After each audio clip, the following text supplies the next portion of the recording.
ಮಹಾಭಾರತ ತಾತ್ಪರ್ಯ ನಿರ್ಣಯ ಮತ್ತು ನ್ಯಾಯಸುಧಾದಂತಹ ಶ್ರೇಷ್ಠ ಗ್ರಂಥಗಳ ಅಧ್ಯಯನ ಮಾಡಿರುವಂಥದ್ದು. ವಿದ್ಯಾವಾಚಸ್ಪತಿ ಬನ್ನಂಜೆ ಗೋವಿಂದಾಚಾರ್ಯರ ಬಳಿ ಅನೇಕ ವರ್ಷ ವಿಶೇಷ ಅಧ್ಯಯನ ಮಾಡಿ ಭಾಗವತ ಮತ್ತು ಅನೇಕ ವಿವಿಧ ಲಿಪಿಗಳು ತಾಳೆಗರಿ ಗ್ರಂಥಗಳ ಅಧ್ಯಯನ ಮಾಡಿದವರು. ಶತಾವಧಾನಿಗಳು. ಅಷ್ಟಾವಧಾನದಿಂದ ಮುಂದಕ್ಕೆ ಇನ್ನಷ್ಟು ಸಾಧನೆಯನ್ನು ಮಾಡಿ ಏಕಕಾಲಕ್ಕೆ 100 ಕಡೆಯಿಂದ ಬರುವಂಥ ಅಂದರೆ ಹಲವಾರು ಪ್ರಶ್ನೆಗಳನ್ನು ಎದುರಿಸುವಂಥ ಅವಧಾನಗಳನ್ನು ನಡೆಸಿ ಶತಾವಧಾನಿಗಳಾದದ್ದು. ಅವರ ಈ ವಿದ್ವತ್ ಸಂಪತ್ತನ್ನು ಗುರುತಿಸಿ ರಾಷ್ಟ್ರೀಯ ಸಂಸ್ಕೃತ ಸಂಸ್ಥಾನ ಅವರಿಗೆ ಮಹೋಪಾಧ್ಯಾಯ ಎಂಬ ಬಿರುದನ್ನು ಕೊಟ್ಟಿರುವಂಥದ್ದು. ಮತ್ತು ಅವರ ಅಷ್ಟಕುಲ ನಾಗಗಳ ಸಂಶೋಧನೆ, ಸ್ಪೆಷಲಿ ನಾಗಗಳ ಸಂಶೋಧನೆಯಲ್ಲಿ ವಿಶೇಷ ಕೆಲಸವನ್ನು ಮಾಡಿದ್ದಾರೆ. ಅದನ್ನು ಗುರುತಿಸಿ ಅವರಿಗೆ ಡಿಲಿಟ್ ಮತ್ತು ಕರ್ನಾಟಕ ಸಂಸ್ಕೃತ ವಿಶ್ವವಿದ್ಯಾಲಯದಿಂದ ಡಾಕ್ಟರೇಟ್ ಪದವಿ ಬಂದಿರುವಂಥದ್ದು. ಮತ್ತು ಜನಸಾಮಾನ್ಯರಿಗೂ ಅರ್ಥ ಆಗುವ ರೀತಿಯಲ್ಲಿ ಅನೇಕ ಗ್ರಂಥಗಳನ್ನು ಸಮೀಕ್ಷೆ, ಪರ್ವ ಸಮೀಕ್ಷೆ, ಕರ್ಮ ಸಮೀಕ್ಷೆ, ಹೀಗೆ ಹಲವು ಸಮೀಕ್ಷೆ ಅಂತೇಳಿ ಹೆಸರಿನಲ್ಲಿ ಅನೇಕ ಗ್ರಂಥಗಳನ್ನು ರಚನೆ ಮಾಡಿದ್ದಾರೆ. ಹೀಗೆ ಅನೇಕ ಬಹಳ ದೊಡ್ಡ ಈಗಿನ ಕಾಲದ ಅಧ್ಯಾತ್ಮ ಚಿಂತಕರು ಯಾವುದೇ ವೇದಾಂತ ಅಥವಾ ಅಧ್ಯಾತ್ಮ ಕ್ಷೇತ್ರದಲ್ಲಿ ಯಾವುದೇ ಪ್ರಶ್ನೆಗಳಿಗೂ ಶಾಸ್ತ್ರೀಯವಾಗಿ ಉತ್ತರ ಕೊಡಲಿಕ್ಕೆ ಸಮರ್ಥರಿರುವಂತಹ ಮಹಾಮಹೋಪಾಧ್ಯಾಯ ಶತಾವಧಾನಿ ಡಾಕ್ಟರ್ ರಾಮನಾಥ ಆಚಾರ್ಯ ಅವರು ನಮಗೆ ಸಾಧಕ ಸಂವಾದವನ್ನು ನಡೆಸಿಕೊಡಬೇಕಾಗಿ ಶ್ರೀಮಠದ ಪರವಾಗಿ ಮತ್ತು ಶಿಬಿರಾರ್ಥಿಗಳ ಪರವಾಗಿ ಕೇಳಿಕೊಳ್ತಾ ಇದ್ದೇನೆ. ಧರ್ಮ ತುಂಬ ಕ್ಲಿಷ್ಟವಾದ ಶಬ್ದ. ನಡೆಸಬೇಕಾದ್ದು ಅನ್ನುವ ನೆಲೆಯಲ್ಲಿ ಕರ್ಮ ಅಂತ ಹೇಳಿ ಅದನ್ನು ಅರ್ಥ ಮಾಡಿಕೊಂಡರೆ, ಮಿರಾಕ್ಷನ್ ಅಂತ ಅದನ್ನು ಇಟ್ಟುಕೊಂಡರೆ, ಅದು ಉಪಯೋಗಕ್ಕೆ ಬಂದರೆ, ಇನ್ನೊಬ್ಬರಿಗೆ ಉಪಯೋಗಕ್ಕೆ ನಿಂತರೆ, ಅದು ತೊಂದರೆಯನ್ನು ಕೊಡದಿದ್ದರೆ ಅದನ್ನು ಧರ್ಮ ಅಂತ ಹೇಳಬಹುದೇನೋ. ಎಲ್ಲರೂ ರಾತ್ರಿ ಹೊತ್ತು ಮಲಗಿರಿ, ಮರಗಳು ಮಲಗ್ತಾವೆ, ಪ್ರಾಣಿಗಳು ಮಲಗ್ತಾವೆ, ಪಕ್ಷಿಗಳು ಮಲಗ್ತಾವೆ. ಮನುಷ್ಯರು ಮಲಗಿದ್ದರೆ ಪ್ರಕೃತಿ ಚೆಂದಾಗಿರ್ಕಿಲ್ವ ತನ್ನಷ್ಟಕ್ಕೆ? ಈಗ ಹಾರುತ್ತಿರುವ ದೊಡ್ಡ ದೊಡ್ಡ ವಿಮಾನಗಳು ರಾತ್ರಿ ಹೊತ್ತಿನಲ್ಲಿ ಮಾಡುವ ಸದ್ದುಗಳು ಇಡೀ ಪ್ರಕೃತಿಯನ್ನು ಅಳಿಸುವುದಿಲ್ವ ಕೆಲವೊಮ್ಮೆ? ರಾತ್ರಿ ಎನ್ನುವುದನ್ನು ಕೊಟ್ಟದ್ದೇ, ಹಗಲು ಎನ್ನುವ ಸೂರ್ಯ ಹಾರಿದ್ದೇ ಮನುಷ್ಯ ಪ್ರಕೃತಿಯ ಜೊತೆಯಲ್ಲಿ ಚೆನ್ನಾಗಿ ಬದುಕಲಿ ಅಂತ.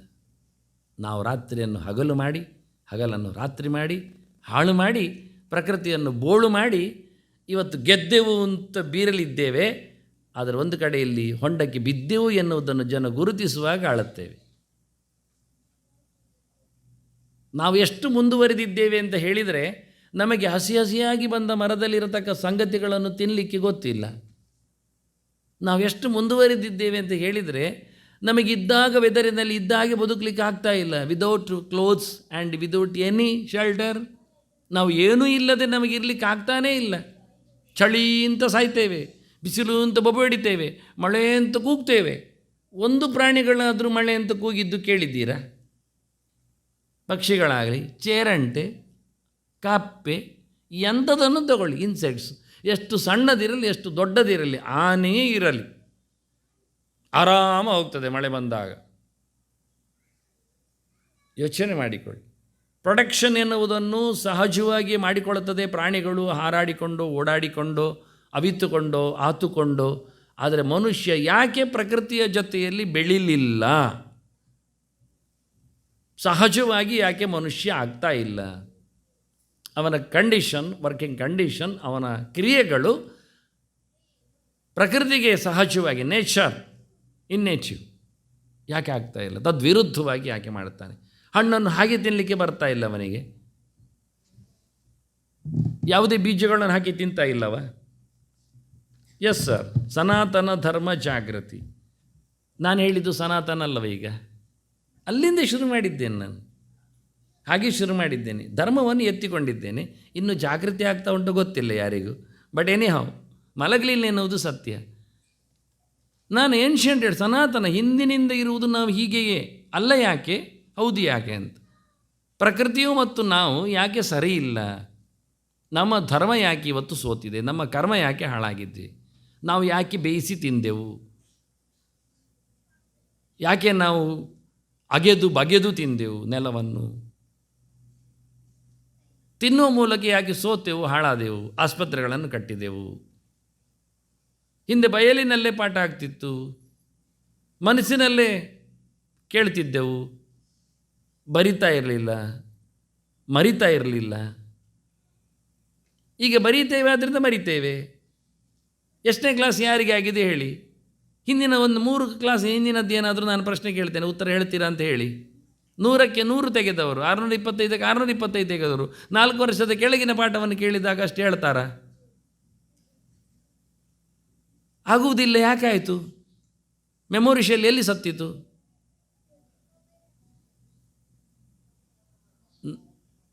ನಾವು ಸಹಜವಾಗಿ ಬದುಕ್ತಾ ಇಲ್ಲ. ಧರ್ಮವನ್ನು ಬದಲಿಸಿದೆವು, ಬದುಕುವ ಕರ್ಮವನ್ನು ವ್ಯತ್ಯಾಸಗೊಳಿಸಿದೆವು. ಏನ್ಷಂಟ್ ಆಗಿಲ್ಲ. 3 ಪ್ರಕಾರ ಇದೆ ಧರ್ಮದಲ್ಲಿ. ಒಂದು ಏನಂದರೆ ಸನಾತನ ಅಂತ, ಇನ್ನೊಂದು ಸಮಾಜ ಅಂತ, ಇನ್ನೊಂದು ವ್ಯಕ್ತಿ ಅಂತ. 3 ಡಯಾಗ್ರಾಮ್. ವ್ಯಕ್ತಿ ಧರ್ಮ. ನನಗೀಗ ಬೊಬ್ಬೆ ಹಾಕುವ ಅಂತ ಕಾಣ್ತದೆ, ಹಾಕುವುದಾ? ಯಾರು ಆಯ್ತು ಹೇಳಿದರೂ ಹತ್ತಿರ ಬರಬೇಕು, ನಾನು ಬೊಬ್ಬೆ ಹಾಕಿ ತೋರಿಸ್ತೇನೆ. ಅವನು ಹೆದರಿ ಬೀಳದಿದ್ದರೆ ಮಾತ್ರ ಉಂಟಲ್ಲ, ನಾನು ಮತ್ತೆ ಮಾತಾಡೋದು ನಿಲ್ಲಿಸ್ತೇನೆ ಬೇಕಾದರೆ. ನನ್ನದು ಕೇಳಲಿಲ್ಲ ನೀವು ಬೊಬ್ಬೆ ಹಾಕಿತ್ತು. ಒಂದು ಕತೆ ಹೇಳ್ತೇನೆ ನೋಡಿ. ಸನಾತನ ಧರ್ಮ ಹತ್ತೆ ಇರಲಿ. ಅದು ಎಲ್ಲರೂ ಸೀರಿಯಸ್ ಆಗಿ ಹೇಳೋದು, ನಾನು ಸೀರಿಯಸ್ ಆಗಿ ಕೇಳಿಸುವುದು, ಅದೆಲ್ಲ ಬೇಡ. ಫ್ರೀ ಆಗಿರಬೇಕು, ನನ್ನ ಕ್ರಮ ಆಗಿ. ಹೀಗೆ ನಡೆದಿತ್ತು ಹಿಂದೊಮ್ಮೆ ಆಟಗಳು, ಯಕ್ಷಗಾನಗಳು ನಡೀತಿದ್ದವು. ಭಾಳ ಹಿಂದೆ ರೀ. ಒಂದು ಹಳ್ಳಿಯಲ್ಲಿ ಯಕ್ಷಗಾನ ಆಗೋದು ಅಂದರೆ ಉಂಟಲ್ಲ, ಒಂದು ಗೌಜಿ. ಅದಕ್ಕೆಂಥದ್ದು ಇಲ್ಲ, ಚಪ್ಪರ ಅದೆಲ್ಲ ಪ್ರಶ್ನೆ ಅಲ್ಲ. ಯಕ್ಷಗಾನ ಆಗುವಾಗ ಒಬ್ಬ ಹುಡುಗ ಬಂದು ಕೇಳಿದ. ಅಲ್ಲಿ ಭಾಗವತರು ಎಲ್ಲ ವಹಿಸ್ಕೊಳ್ಳೋದು ಭಾಗವತರು. ಇದೆಲ್ಲ ಪ್ರಸಂಗ ಎಲ್ಲ ಅವರದ್ದೇ ಕೈಯಲ್ಲಿ ಅಲ್ಲ. ಹಾಗೆ ಭಾಗವತರದ್ದು ಕೇಳಿದ, ನಾನೊಂದು ವೇಷ ಹಾಕ್ತೇನೆ ಅಂದ. ಎಂಥದ ಮಾಡಿ ನೀನು ವೇಷ ಹಾಕೋದು ಅಂದು. ಇಲ್ಲ, ನನಗೆ ಬಣ್ಣದ ವೇಷ ಹಾಕಬೇಕು ಅಂದುಂಟು ಹೇಳಿದ. ಹೋಗಿ ಹಾಕು ಹೇಳಿದರು ಅವರು, ತಮಾಷೆ ಮಾಡಿದರು. ಒಳಗೋಗಿ ಹಾಕ್ಕೊಂಡ ಬಣ್ಣ, ಅವರವರೇ ಹಾಕೊಳ್ಳೋದು ಹಿಂದೆಲ್ಲ ಬಣ್ಣದ ವೇಷ ಹಾಕಿದ. ದೊಡ್ಡ ತಟ್ಪೆ ಕಿರೀಟ ಎಲ್ಲ ಇಟ್ಕೊಂಡು ವೇಷ ಬಂತು. ಎಂಥದ್ದು ಬರಲಿಕ್ಕೆ ಬಂತು. ಪ್ರವೇಶಕ್ಕೆ ಬಂದಾಗ, ರಂಗ ಪ್ರವೇಶಕ್ಕೆ ಬಂದಾಗ ಬರಲಿ ವೇಷ ಅಂತ ಇವ ಬಂದ.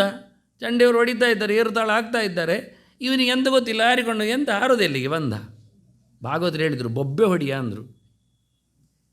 ಬೊಬ್ಬೆ ಹೊಡಿದೆ ಎಂಥದವ? ಕೂಗಿದೆ ಎಂತ ಕೂಗುದು? ರಾಕ್ಷಸ ಬೊಬ್ಬೆ ಹೊಡಿಲಿಕ್ಕೆ ಬರೋದಿಲ್ಲ ಮಾರೆ, ನೀನು ಎಂಥ ವೇಷ ಹಾಕೋದು ಅಂತ ಕೇಳಿದರು. ಭಾಗವತರು ತಮಾಷೆ ಮಾಡಿದರು. ಎಂಥದ ಇದು, ಹೋಗಾಚೆ ಅಂದರು. ಅದೊಂದು ದೂಡಿ ಹೇಳಿದರು. ಹತ್ಕೊಂಡು ಹೋದ. ಮೋರೆಯಲ್ಲಿ ಬಣ್ಣ ಒರೆಸಲಿಲ್ಲ, ಮನೆ ಹೋಗಿ ಹಾಗೆ ಮಲಗಿದ.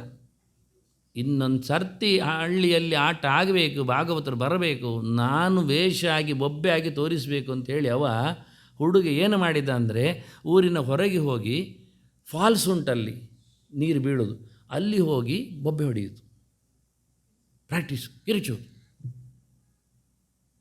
ಮೊದಲು ಯಾರಿಗೆ ಗೊತ್ತಾಗಲಿಲ್ಲ. ಕೊನೆಗೆ ಕೆಲವರಿಗೆ ಎಂತ ಇದು ಶಬ್ದ ಕೇಳ್ತದೆ ಅಂತ ಫಾಲ್ಸಿನ ಸೌಂಡನ್ನು ಮೀರಿ ಕೂಗ್ತಾ ಇದ್ದವ. ಅಭ್ಯಾಸ ಮಾಡಿ ಭಯಂಕರ. ಮತ್ತು ಹಳ್ಳಿಯಲ್ಲಿ ಅದೇ ಭಾಗವತರದೊಮ್ಮೆ ಆಟ ಆಯಿತು. ಎಷ್ಟೋ ವರ್ಷದ ನಂತರ ಇವು ದೊಡ್ಡ ಹುಡುಗ ಆಗಿದ್ದಾನಾಗ. ಭಾಗವತರೇ, ಇವತ್ತು ನನ್ನದು ಬಣ್ಣದ ವೇಷ ಅಂದ. ಭಾಗವತರು ಗೊತ್ತಾಗಲಿಲ್ಲ ಅವರಿಗೆ. ನೋಡಿ ನಾನು ಯಾರು ಅಂತ ನಿಮಗೆ ತೋರಿಸ್ತೇನೆ. ಇವತ್ತು ನಾನು ಅಬ್ಬರದಲ್ಲಿ ಪ್ರವೇಶ ಮಾಡಿದ ನಿಮ್ಮ ಗಂಟೆ ತಾಳ ಕೆಳಗೆ ಕೋಲು ಬೀಳದಿದ್ದರೆ ನನ್ನ ವೇಷ ಇಲ್ಲ ಅಂದ. ಹೋಗ ಹಾಕ ವೇಷ ಅಂದರು. ವೇಷ ಹಾಕಿ ಬಂದಿದ್ದಾನೆ. ಭಾಗವತರು ಹೇಳಿದ್ದಾರೆ, ಅರಚಲಿ ಬೊಬ್ಬೆ ಹೊಡೀರಿ ಅಂದ. ಮೊದಲಿಗೆಲ್ಲ ಬೊಬ್ಬೆ ಹೊಡಿಲಿಕ್ಕೆ ಮಕ್ಕಳು ಇರ್ತಾರೆ ಪಕ್ಕ ಅಕ್ಕಪಕ್ಕದಲ್ಲಿ. ಮಕ್ಕಳ ಹತ್ರ ಹೇಳಿದವು ಹೋಗಿ ಅಂತ. ಹೋಗಿದ್ರು ಮಕ್ಕಳು ಎಲ್ಲ ಒಂದು 4-5 ಜನ. ವೇಷದ ಹಿಂದೆ ಬರುವುದೆಲ್ಲ ಉಂಟು. ಮಹಿಷಾಸುರರೆಲ್ಲ ಕಂಡದಲ್ಲಿ ಬಂದಾಗ ಇವರೆಲ್ಲ ಒಟ್ಟು ಹೋಗುವುದುಂಟು ಬಟ್ಟೆ ಮೇಲೆ ಮಾಡಿಕೊಂಡು. 2ನೇ ಸತಿಗೆ ಹೋಗಿರಿ ಅಂದರು. ಚಕ್ರತಾಳ ಬಿದ್ದಿದೆ, ಚಂಡೆ ಹೊರಟೆ ಬಿದ್ದಿದೆ. 2ನೇ ಸರಿ ಮಕ್ಕಳಿಗೆ ಹೋಗಿದ್ರು. 3ನೇ ಸರಿ ಅರಬ್ಬಟ ಕೊಟ್ಟ. ಭಾಗವತರಿಗೆ ಶೇಕಾಗಿ ಕೈ ಕೆಳಗೆ ತಾಳ ಬಿತ್ತೇ ಅಲ್ಲ, ಎದೆ ಹಿಡ್ಕೊಂಡ್ರವರು. ಎಂತ ಅಂತ ಯೋಚನೆ ಮಾಡಿದರು. ಆ ಫಾಲ್ಸಿಗಿಂತ ಜೋರು ಸೌಂಡ್ ಉಂಟು ಮಾರ್ಯಾರು, ಎಲ್ಲಿ ಕೇಳೋದು ಇವರು. ಇವತ್ತು ಡಿ ಜೆ ಹಾಕಿದರೆ ಮನೆಯ ಕಿಟಕಿಯಲ್ಲಿ ಆಡ್ತದೆ, ಗೊತ್ತಿಲ್ಲ ನಿಮಗೆ, ಗೊತ್ತುಂಟು ತಾನೆ. ರೈಲು ಹೋದಾಗ ಆಗ್ತದೆ, ಕೆಲವೊಮ್ಮೆ ಶೇಕ್ ಆಗ್ತದೆ. ಇದು ಕ್ರಮ ಎಂಥದ್ದು ಇವನು? ಅದರಿಂದ ಜನಕ್ಕೆ ಕತೆ ಗೊತ್ತಿಲ್ಲ ವಾಸ್ತವವಾಗಿ. ಇಂಥದ್ದೆಲ್ಲ ಸುಮಾರು ಕತೆ ಉಂಟು. ಬಣ್ಣದ ಮಹಾಲಿಂಗೇಶ್ವರನ ಕತೆ ಇತ್ತು, ಆವತ್ತಿನ ಫೇಮಸ್ ಕತೆ ಇತ್ತು, ಅದ್ಧೂರಿಯಾಗಿರ್ತದೆ ಬಿಡಿ. ಹೀಗೆ ವ್ಯಕ್ತಿ ಧರ್ಮವನ್ನು ನಾನು ಅಳವಡಿಸಿಕೊಂಡ್ರೆ ಸಮಾಜ ನನ್ನನ್ನು ನಾಚಿಕೆ ಹೇಳ್ತದೆ. ನನ್ನ ವ್ಯಕ್ತಿ ಹಾಗೆ, ನಾನು ಹಾಗಿದ್ದೇನೆ, ನಾನು ಹಾಗಿರ್ತೇನೆ ಹೇಳಿದರೆ ಆಗ್ತದೆ? ಸಮಾಜಕ್ಕೆ ಸರಿಯಾಗಿ ವ್ಯಕ್ತಿ ಇರಬೇಕು, ಹೌದಾ ಅಲ್ವಾ? ಕಮ್ಯುನಿಟಿ ಹೇಗಿರ್ತದೆ, ಸಮಾಜ ಹೇಗಿರ್ತದೆ, ಶಾಲೆ ಅಂದರೆ ಒಂದು ಹೀಗೆ ಇರ್ತದೆ ಎಂದು. ಮಕ್ಕಳೆಲ್ಲ ಒಂದು ಕಾಲ ಮೇಲೆ ಮಾಡಿ ಕೂತ್ಕೊಳ್ಳೋದು, ಮಲಗಿರೋದು, ಹಾಗೆ ಸಿಂಬಳ ತೆಗೆದಲ್ಲೇ ಒರೆಸಿ ಬಿಡೋದು, ಟೇಬಲಿಗೆ ಎಲ್ಲ ಮಾಡಿದರೆ ಆಗ್ತದನ್ನ ಆಗುದು. ಹಾಗೆ ಅಮ್ಮನ ಹತ್ರ ಹೇಳಿ ಒಂದು ಖರ್ಚೀಪು ತಂದು, ಅದು ಎಂಥದ್ದು ಯಾರು ನೋಡಿದಾಗೆ ಮೆಲ್ಲ ಒರೆಸಿ ಒಳಗಿಡಬೇಕು, ಅದನ್ನು ಭಾರಿ ಗೋಪ್ಯ ರಹಸ್ಯ ಇಟ್ಟುಕೊಂಡಾಗೆ. ಇದೆಲ್ಲ ನಾವು ಸಾಮಾಜಿಕವಾಗಿ ಬದುಕುವಾಗ ಸಮಾಜದ ಮೇಲಿನ ಧರ್ಮದಲ್ಲೇ ಕೂತ್ಕೊಳ್ಳುತ್ತೇವೆ. ನನಗೊಂದು ಕಡೆಯಲ್ಲಿ ತುಂಬ ಅನಿಸಿದ್ದು, ಯಾರೋ ಒಂದು ದೊಡ್ಡ ಜನರ ಇದು ಎಂಥ ಸಮಾವೇಶ, ಎಂಥದ್ದು ಕಾರ್ಯಕ್ರಮ ಎಲ್ಲ ತಂದಿಟ್ಟಿದ್ದಾರೆ. ಒಂದು ಬಾದಾಮಿ ಕಡಿ, ಒಂದೆರಡು ಗೇರು ಬೀಜ ಹುರಿದದ್ದು ಎಲ್ಲ, ಮತ್ತಿಂದ ಜ್ಯೂಸ್ ಎಲ್ಲ ಬರ್ತದೆ. ಅದರ ಕೈಯಲ್ಲಿ ಎರಡು ಇದೆಂಥದ್ದು ಚೂರಿ ಚಾಕು ಎಲ್ಲ ಇಟ್ಟಿದ್ದಾರೆ. ಇವ ಮೆಲ್ಲಕ್ಕೆ ಅದನ್ನು ತಗೊಂಡ. ಒಬ್ಬ ನೋಡ್ತಾ ಇದ್ದ, ಅವ ಸೀದಾ ಕಡಿತಾ ಇದ್ದ, ಬುಳುಂಗ ಹಾಕಿದ ಬಾಯಿಗೆ. ಅವ ನೋಡ್ತಾ ಇದ್ದಾನೆ, ಹೀಗೆ ಮಾಡ್ತಾನೆ, ಅನ್ಕಲ್ಚರ್ಡ್ ಮಾರೆ, ಒಳ ಹಲ್ಲಿತ್ತು ಬೈದೆ ಹಾಗೆ ಹೀಗೆ ಅಂತ ಮುಸುನ್ನೆಲ್ಲ ಮಾಡಿದ. ಇವ ಭಾರಿ ದೊಡ್ಡವ ಟಾಕು ಟೀಕಿದ್ದವ, ಮೆಲ್ಲ ಹೀಗೆ ಅದನ್ನು ಕತ್ತಿಯಲ್ಲಿ ಹೀಗೆ ಕೆರಪಿ, ಮೆಲ್ಲ ಸ್ಪಾರ್ಕಲ್ಲಿ ಹೀಗೆ ಎತ್ತಿ ಒಂದು ಸಣ್ಣ ತುಂಡನ್ನು ಹೀಗೆ ಬಾಯಿ ಮಾಡಿ ತಿಂದ. ಇದು ಭಾರಿ ಚಂದತ್. ಇದು ಸಮಾಜ ಧರ್ಮ. ನೀ ಬಾದಾಮಿ ಕಡೆ ಇರುವುದೇ ಅದು 1/1 ಇಂಚಿನದ್ದಷ್ಟೇ ಕರ್ಮ. ಅದನ್ನು ಒಂದು 3 ತುಂಡು ಮಾಡಿ ಸ್ಪೋರ್ಕಲ್ಲಿ ಹೀಗೆ ಕಚ್ಚಿ ಚೂಚಿ ಮೆಲ್ಲಕ್ಕೆ ಬಾಯಿಗೆ ಹಾಗೆ. ಎಂಥ ವಿಚಿತ್ರ ಮಾರ್ಯಾರೆ. ಇದು ಸಮಾಜ ನಮ್ಮದು. ಇದು ಹಾಗಿದ್ರೆ ಮಾತ್ರ, ಇಲ್ಲಾದರೆ ನೀವಿಲ್ಲ ಬರಲಿಕ್ಕೆ. ನೀವು ಬೆಲೆ ಯಾವುದಕ್ಕೆ ಕೊಡುದ್ರಿ? ಈಗ ಎದುರಲ್ಲಿ ತಟ್ಟಿರಾಯ ಬರ್ತಾನಲ್ವ, ಜಾಗ ಬಿಡುವುದಿಲ್ಲ ನೀವು ಅವನಿಗೆ. ಎಂಥ ಅಬ್ಬರದ ವೇಷ ಮಾರೆ, ಚಂದ ಬಟ್ಟೆ ಇಸ್ತ್ರಿ ಹಾಕಿದ್ದು, ಯಾಕೆ ಒಗೆದ್ರೆ ತಾನೇ ಇಸ್ತ್ರಿ ಹಾಕೋದು ಕರ್ಮ. ಅದು ಯಾವತ್ತು ತಟ್ಟಿರಾಯನ ಹೊಲಿಸಿದ್ದಾನೆ ಅದು ಹಾಗೇ ಉಂಟದು. ಅವು ಚೇಂಜ್ ಮಾಡೋದಿಲ್ಲ, ಮಲ್ಲಗಲಿಲ್ಲ ಅಥವಾ ಸ್ನಾನವೂ ಮಾಡೋದಿಲ್ಲ. ಆದರೂ ಜನ ನೋಡಿ ಎಷ್ಟು ಚಂದ ಕಾಣ್ತಾನಲ್ಲ, ಎಲ್ಲರೂ ಅವನ ಹತ್ತಿಗೊಲ್ಲಿ ಸೆಲ್ಫಿ ತಗೊಳ್ಳೋದು. ನಿಮಗೆ ಅದೇ ಬೇಕಲ್ಲ, ಮನ್ನನ್ನು ಕೊಡೋದು ಹಾಗೆ ಅಲ್ವಾ? ನೀವೆಲ್ಲರ ಕೈಯಲ್ಲಿ ಅಂತ ದುಡ್ಡು ಉಂಟ ಇಲ್ವಾ? ದುಡ್ಡಿನಲ್ಲಿ ಯಾರು ಇರೋದು ಹೇಳಿ? ಗಾಂಧಿ ಅಲ್ವಾ? ಅವನೆಂತ ಬಾರಿ ಟಿಕೆಟ್ ಟಾಪ್ ಎಲ್ಲ ಇದ್ದಾನವ, ಬೂಟು ಶೂಟು ಕೂಟು ಎಲ್ಲ ಹಾಕಿದ್ದಾನ. ನೋಡಿ ಒಮ್ಮೆ ನೋಡಿ, ನಿಮಗೆ ಆಗೋದಿಲ್ಲ, ಈಚೆ ಬಿಸಾಡಿದ್ದೀರ ನೋಟೆಲ್ಲ, ಅದು ಬೇಡ ನಿಮಗೆ. ಅದು ಚೋಟು ಬೈರಾಸ ಕಚ್ಚಾಕಿ ಬಂದಿದ್ದಾನವ ಗಲೀಜಿ. ತೂ ನೋಡ್ಲಿಕ್ಕೆ ಉದ್ದ ಅಗಲ ಎಷ್ಟಿದ್ದಾನೆ? ಅದೇ ಬೇಕವನು ನಮಗೆ. ಹೀಗೆ ತಟ್ಟಿರಾಯನಾಗಿರ್ಬೇಕು. ತಿಂದದ್ದು ಹೆಂಟೆ ಇಲ್ಲಿ ಕೂತ್ಕೊಳ್ಬೇಕು. ಇವತ್ತು ಎಷ್ಟು ವಡೆ ತಿಂದ? 12 ವಡೆ ತಿಂದ. ಎಲ್ಲಿಂಟು? ಇಲ್ಲಿಂಟು ಗಾಡ್ಸ್. ಕರ್ಮವೇ. ವೇಷಕ್ಕೆ ಮರ್ಯಾದೆ ಕೊಡಬೇಡಿ, ಬಟ್ಟೆಗೆ ಮರ್ಯಾದೆ ಇಲ್ಲ. ಒಂದು ಸತಿ ದುಂಡು ಮೇಜಿನ ಪರಿಷತ್ತಿ ಗಾಂಧಿಯನ್ನು ಕರೆದ್ರು ಬ್ರಿಟಿಷಲ್ಲಿ. ಇವು ಹೋದಾಗ ಒಳಗೆ ಬಿಡಲಿಲ್ಲ ಗಾರ್ಡ್. ಇವದೇ ಬೈರಾಸ್ ಕಚ್ಚಾಕಿ ಹೋಗಿದ್ದಾನೆ, ಕೋಲಿಗೆ ಇಟ್ಕೊಂಡು ದಂಟೆ. ಪೋಯ ಅಂತ ಹೇಳಿದ್ದಾನೆ ಅವನ ಭಾಷೆಯಲ್ಲಿ ಹೇಳಿದ್ದಾನೆ. ಗೋ ಅಂತೇಳಿ ಅಂತ ಹೇಳಿದ್ದಾನೆ. ಇರಲಿ ಪೆತ್ತ ಅಂತ ತಿಳ್ಕೊಂಡೇನು ಗೋ ಹೇಳುವಾಗ ಅಂತ, ಇರಲಿ ಹೋಗಲಿ. ಈ ಒಳಗೆ ಬಿಡಲಿಲ್ಲ ಇವನನ್ನು. ಚೀಫ್ ಪರ್ಸನ್, ಆವತ್ತು ಚೇರ್ ಪರ್ಸನ್ ಅಲ್ಲಿ ಕಾನ್ಫರೆನ್ಸಿಗೆ ಬಂದದ್ದವ. ಕೊನೆಗೆ ಗೊತ್ತಾಯ್ತು ಯಾಕೆ ಬಿಡುವುದಿಲ್ಲ ಅಂತೇಳಿ. ಅವರ ಪ್ರಕಾರದಲ್ಲಿ ಪ್ಯಾಂಟ್ ಎಳೆದು ಹಾಕಿ, ನಡಿಲಿಕ್ಕಾಗೋದಿಲ್ಲ, ಸ್ವಲ್ಪ ಇಲ್ಲಿ ಹಿಡ್ಕೊಳ್ತದೆಲ್ಲ, ಆದರೂ ಹಾಕಿದ ಗಟ್ಟಿ ಮಾಡಿ, ಅದಕ್ಕೆ ಒಂದು ಬೆಲ್ಟ್ ಕಟ್ಟಿದ. ಬಂಜಿನ ಹಾಡು ಆಗ್ತಾ ಉಂಟು ಅವನಿಗೆ, ಆದರೂ ಒಂದು ಎಳೆದು ಕಟ್ಟಿದ. ಮತ್ತು ಕೋಟ್ ಹಾಕಿಕೊಂಡ. ಅದೊಂದು ಕುತ್ತಿಗೆ ಟೈಗೆ ಕಂಠಕೋಮಣ ಅಂತ ಹೆಸರು ಅದಕ್ಕೆ ಕನ್ನಡದಲ್ಲಿ ಇರಿ. ಮತ್ತೆಂತ ಹೇಳೋದು ನಾನು? ಕನ್ನಡದಲ್ಲಿ ಹೇಗೆ ಹೇಳೋದು ಅದನ್ನು? ಟೈಯನ್ನೇ ಅಂತ ಹೇಳೋದು ಸರಿ ತಾನೇ? ಅಳಬೇಡಿ ಮತ್ತೆ. ಇರಲಿ ಮಾರ್ಯಾರು, ಒಂದು ಇರಲಿ. ಯಾವತ್ತು ಇದನ್ನೇ ಅಂತ ತೊಗೊಂಡು ಹೋಗೋದು, ಒಂದು ಇಟ್ಕೊಳ್ಳುವ. ಅದನ್ನೆಲ್ಲ ಕಟ್ಟಿಕೊಂಡ. ಸರಿ ನೋಡಿದ, ಉಸಿರು ಹೋಗ್ತಾ ಉಂಟು, ಅವನು ಬೆರಳಿಟ್ಟು ನೋಡಿದ. ಟೈಟ್ ಮಾಡೋ ಸ್ವಲ್ಪ ಬೆರಳು ಇಡಬೇಕಾಗಿದೆ, ಇಲ್ಲ ಅದು ಉಸಿರು ಕಟ್ಟಿ ಹೋದರೆ. ಎಲ್ಲ ಮಾಡಿದ, ಎಲ್ಲ ಹಾಕ್ಕೊಂಡ. ನಡಿಲಿಕ್ಕೆ ಆಗೋದಿಲ್ಲ ಅವನು. ಆದರೂ ಎಲ್ಲ ಬೂಟ್ಸೆಲ್ಲ ಸಿಕ್ಕಿಸಿಕೊಂಡು ಒಳಗೆ ಹೋದ.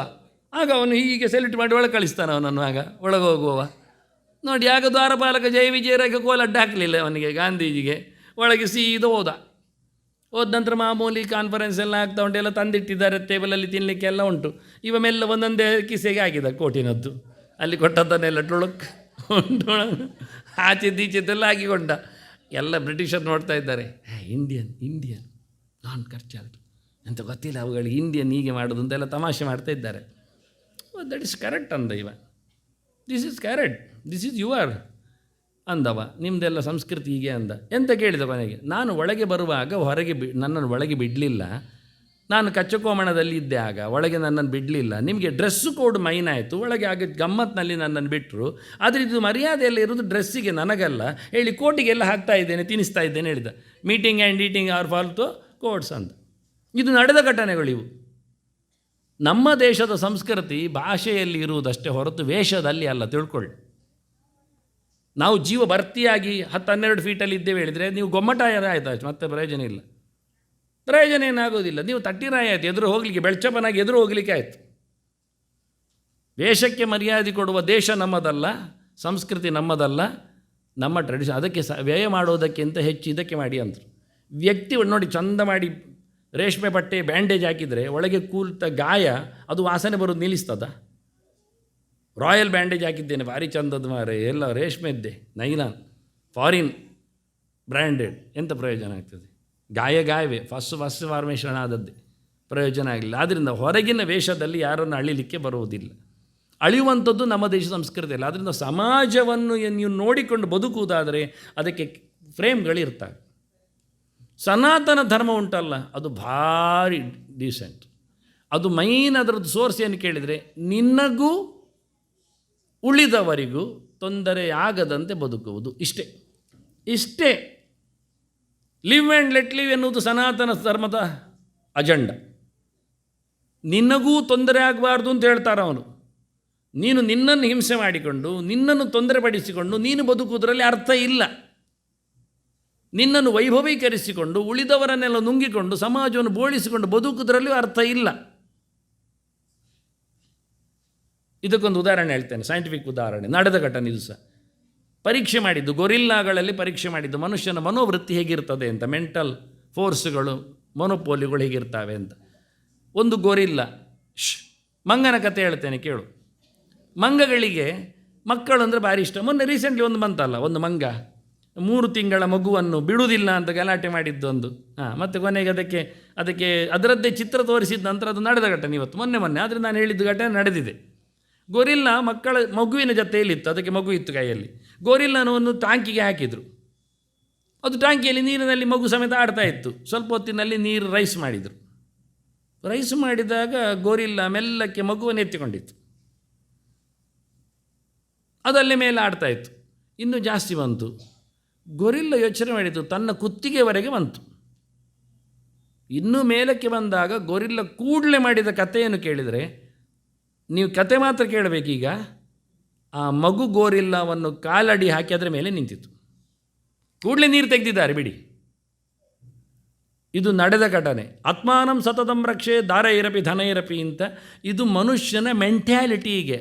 ಆಪತ್ತು ಬಂದಾಗ ಯಾರನ್ನು ನೋಡಿಕೊಳ್ಳುವುದಿಲ್ಲವ, ತನ್ನನ್ನು ತಾನು ರಕ್ಷಣೆ ಮಾಡಿಕೊಳ್ಳಿಕ್ಕೆ ನೋಡುತ್ತಾನೆ. ಆಗ ಕೆಳಗೆ ಅವರು ಹಾಕಿಬಿಟ್ಟು ಸನಾತನ ಧರ್ಮಕಾರರು, ಯಾವ ಕಾಲದಲ್ಲಿ ಇತರರಿಗೆ ತೊಂದರೆ ಆಗುವುದಂತೆ ನಿನ್ನ ಬದುಕನ್ನು ನೀನು ರೂಪಿಸಿಕೊಳ್ಳುವುದನ್ನು ತಪ್ಪಿಸಿಕೋ ಅಂದರು. This is the message. ಅಹಿಂಸಾ ಪರಮೋ ಧರ್ಮ ಅಂದದ್ದು ಇದು. ಈ ಅಜೆಂಡಾವನ್ನು ನಾವು ಊರಿದರೆ ಇಡೀ ವಿಶ್ವ ಭಾರತದ ಈ ಧರ್ಮವನ್ನು ಎತ್ತಿ ಹಿಡಿದು ಬದುಕ್ತದೆ. ಇದು ಸನಾತನ ಧರ್ಮ. ಸತ್ಯಂ ವದ ಧರ್ಮಂಚರ ಅಂತ ಹೇಳುತ್ತಾ, ಯಾವ ಕಾಲದಲ್ಲಿ ಇನ್ನೊಬ್ಬರಿಗೆ ತೊಂದರೆ ಆಗದಂತೆ ಅಹಿಂಸಾರ್ಥಾಯ ಭೂತಾನಾಂ ಧರ್ಮಂ ಪ್ರವಚನ ಕೃತಂ. ಅಹಿಂಸೆಯಾಗಿಯೇ ಧರ್ಮದ ಪ್ರವಚನ ಬಂದದ್ದು. ನಿನ್ನನ್ನು ನೀನು ಬದುಕಿಸಿಕೋ, ಉಳಿದವರನ್ನು ಬದುಕಿಸುವಂತೆ ಮಾಡು. ಆದಷ್ಟು ಕೆಲವರು ಹೇಳ್ತಾರೆ, ನೀನೇ ವಿಸುರೆ ಆಟ ಮಾಡ್ತಾ ಇದ್ದರೆ ಆ ಆಮ್ಲಜನಕವನ್ನು ನೀನೇ ಹೀರುವ ಮೂಲಕ ಎಷ್ಟೋ ಜನರಿಗೆ ಕಮ್ಮಿ ಆಗುವುದಿಲ್ವ, ಆದ್ದರಿಂದ ನೀನು ಸಹಾಯ ಆಯಿತಾ? ಇದು ಒಳ್ಳೆ ಕಥೆ ಆಯ್ತಲ್ಲ ಮಾರೆ. ನಾವು ಇನ್ನೊಬ್ಬರು ಮೂಗಿನಿಂದ ಎಳೆಯಲಿಲ್ಲಲ್ಲ, ಅವರಿಗೂ ಎಳೀಲಿಕ್ಕೆ ಬಿಟ್ಟಿದ್ದೇವೆ, ನಾವು ಎಳೀತಾ ಇದ್ದೇವೆ. ನಾವು ಇನ್ನೊಬ್ಬರು ಮೂಗನ್ನು ಮುಚ್ಚಿಕೊಂಡು ಏನು ಗಾಳಿ ಎಳೀತಾ ಇಲ್ಲ. ಆದ್ದರಿಂದ ಗಾಳಿಯಂತೆ ಎಲ್ಲರಿಗೂ ಸಿಗಲಿ, ಮೂಗಿನಂತೆ ನೀವು ಸಹ ಆರಾಮವಾಗಿ ಇರಲಿ ಅನ್ನುವ ಸನಾತನ ಧರ್ಮದ ಅಜೆಂಡಾವನ್ನು ತಮ್ಮ ಮುಂದೆ ಇಟ್ಟಿದ್ದೇನೆ. ಇನ್ನು ಹೇಳಿ, ಸಾಕು ತಾನೆ? ಪೀಠಿಗೆ ಜಾಸ್ತಿ ಆಯಿತಾ ಅಥವಾ ಏನಾದರೂ ಬಿಟ್ಟದಿತ್ತ? ಯಾರು ಕೇಳ್ತೀರಿ? ಏನು ಕೇಳಲಿಕ್ಕೊಂಡು ಏನು ಹೇಳಬೇಕು ಕೇಳಿ. ಐ ಆಮ್ ನಾಟ್ ಟ್ರೂ ಅಥವಾ ಏನಾದ್ರು ಫಾಲ್ಸ್ ಇದೆಯಾ, ತಪ್ಪಿದೆಯಾ, ಬೇರೇನು ಹೇಳಲಿಕ್ಕಿದೆಯಾ, ಬಿಡಿಸ್ಬೇಕಾ?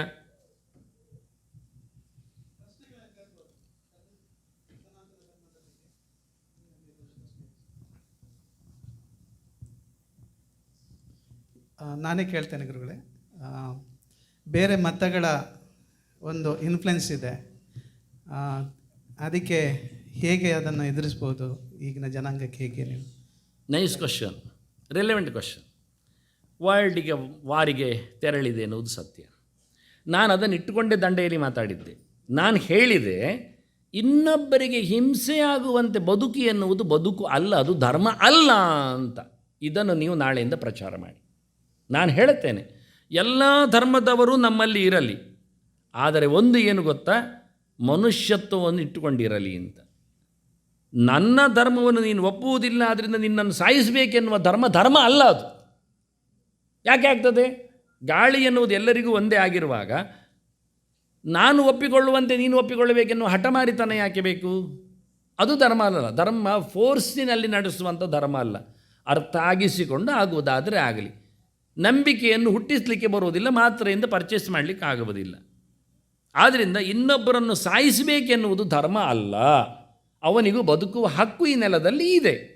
ಅದನ್ನು ಅರ್ಥ ಮಾಡಿಸಿಕೊಂಡು ಕಾನೂನಿನ ಅಡಿಯಲ್ಲಿ ಅದನ್ನು ಧರ್ಮ ಅಲ್ಲ ಹೇಳುವಂತೆ ನಾವು ಮಾಡಬೇಕೀಗ. ವಿಷಯ ಅಂತ ಕೇಳಿದರೆ, ಈ ದೇಶದಲ್ಲಿ ಈಗಾಗಲೇ ಮಾಡ್ತಾ ಇದ್ದಾರೆ 2 ಪ್ರಕಾರದ ಕಾನೂನುಗಳು ಸರಿಯಲ್ಲ ಎನ್ನುವುದು ಕೆಲವರಿಗೆ ಎಚ್ಚರ ಆಗಿದೆ. ಆದರೆ ಎಂತ ಮಾಡೋದು ಕರ್ಮ? ಅರ್ಥ ಆಗಲಿಕ್ಕೆ ಬರಬೇಕಲ್ಲ ಜನ ಹತ್ತಿರಕ್ಕೆ. ನಿಜವಾಗಿ ವಿಷಯ ಏನು ಕೇಳಿದರೆ, ಎಲ್ಲರಿಗೂ ಈ ನೆಲದಲ್ಲಿ ಬದುಕುವ ಹಕ್ಕು ಉಂಟೋ ಇಲ್ಲವೋ? ನನ್ನ ಧರ್ಮವನ್ನು ನೀನು ಒಪ್ಪುವುದಿಲ್ಲ ಹೇಳಿದ್ರಿಂದ ನೀನು ಧರ್ಮ ವಿರೋಧಿ, ಆದರೆ ನಿನ್ನನ್ನು ಸಾಯಿಸಬೇಕೆನ್ನುವುದು ನಮ್ಮ ಧರ್ಮದಲ್ಲಿ ಇದೆ ಹೇಳುವುದು ತಪ್ಪಲ್ವಾ? ಅದು ತಪ್ಪಲ್ವಾ? ಹಾಗಾದರೆ ನಾವು ಹೇಳಿಕೊಳ್ಳುವ, ನಮ್ಮ ಧರ್ಮವನ್ನು ಒಪ್ಪದಿರುವವನು ಇರುವುದಿಲ್ಲ, ತಪ್ಪಾದರೆ ನಾವು ಕೊಲ್ತೇವೆ ಅಂತ ಹೇಳುವ ಅಂತ ಶುರು ಆಗಿತ್ತೊಮ್ಮೆ ಅಜೆಂಡ ಬಂತದ್ದು. ಅದು ಸರಿ ಆಗ್ತದ? ಅದು ನಮಗೆ ಹೇಳಿಸಿದ್ದಲ್ಲ. ನಾಯಿ ನಮ್ಮ ಕಾಲನ್ನು ಹುಡುಕಿ ಕಚ್ಚುತ್ತದೆ, ನಮ್ಮ ಪುಕ್ಕಳಿಯನ್ನು ಕಚ್ಚುತ್ತದೆ ಹೇಳಿ ನಾವು ಅದರ ಪುಕ್ಕಳಿ ಕಚ್ಚುವುದಾರ? ಅಲ್ಲಲ್ವಾ? ನಾವು ಮನುಷ್ಯರಲ್ವಾ? ಆದ್ದರಿಂದ ಹೊಡೆಯುವವರಿಗೆ ಹೊಡೆಯುವುದೇ ಎನ್ನುವುದು ಧರ್ಮ ಅಲ್ಲ. ಆದರೆ ಹೊಡೆಯುವುದು ಎನ್ನುವುದೊಂದು ಧರ್ಮ ಅಂತ ಹೇಳಲಿಕ್ಕಿಲ್ಲ. ಅವರು ಅದನ್ನು ಶುರು ಮಾಡಿದ್ದಾರೆ, ಅದನ್ನು ಹೇಳಿಕೊಂಡಿದ್ದಾರೆ.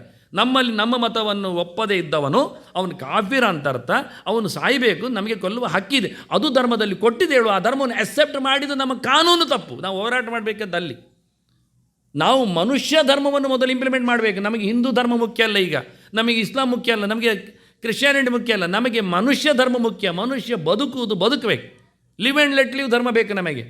ನಮ್ಮ ಬದುಕಿಗೋಸ್ಕರ ಇನ್ನೊಬ್ಬ ಸಾಯಬೇಕು ಅಂತ ಹೇಳುವುದು ತಪ್ಪು, ಅದು ಆಗುವುದಿಲ್ಲ.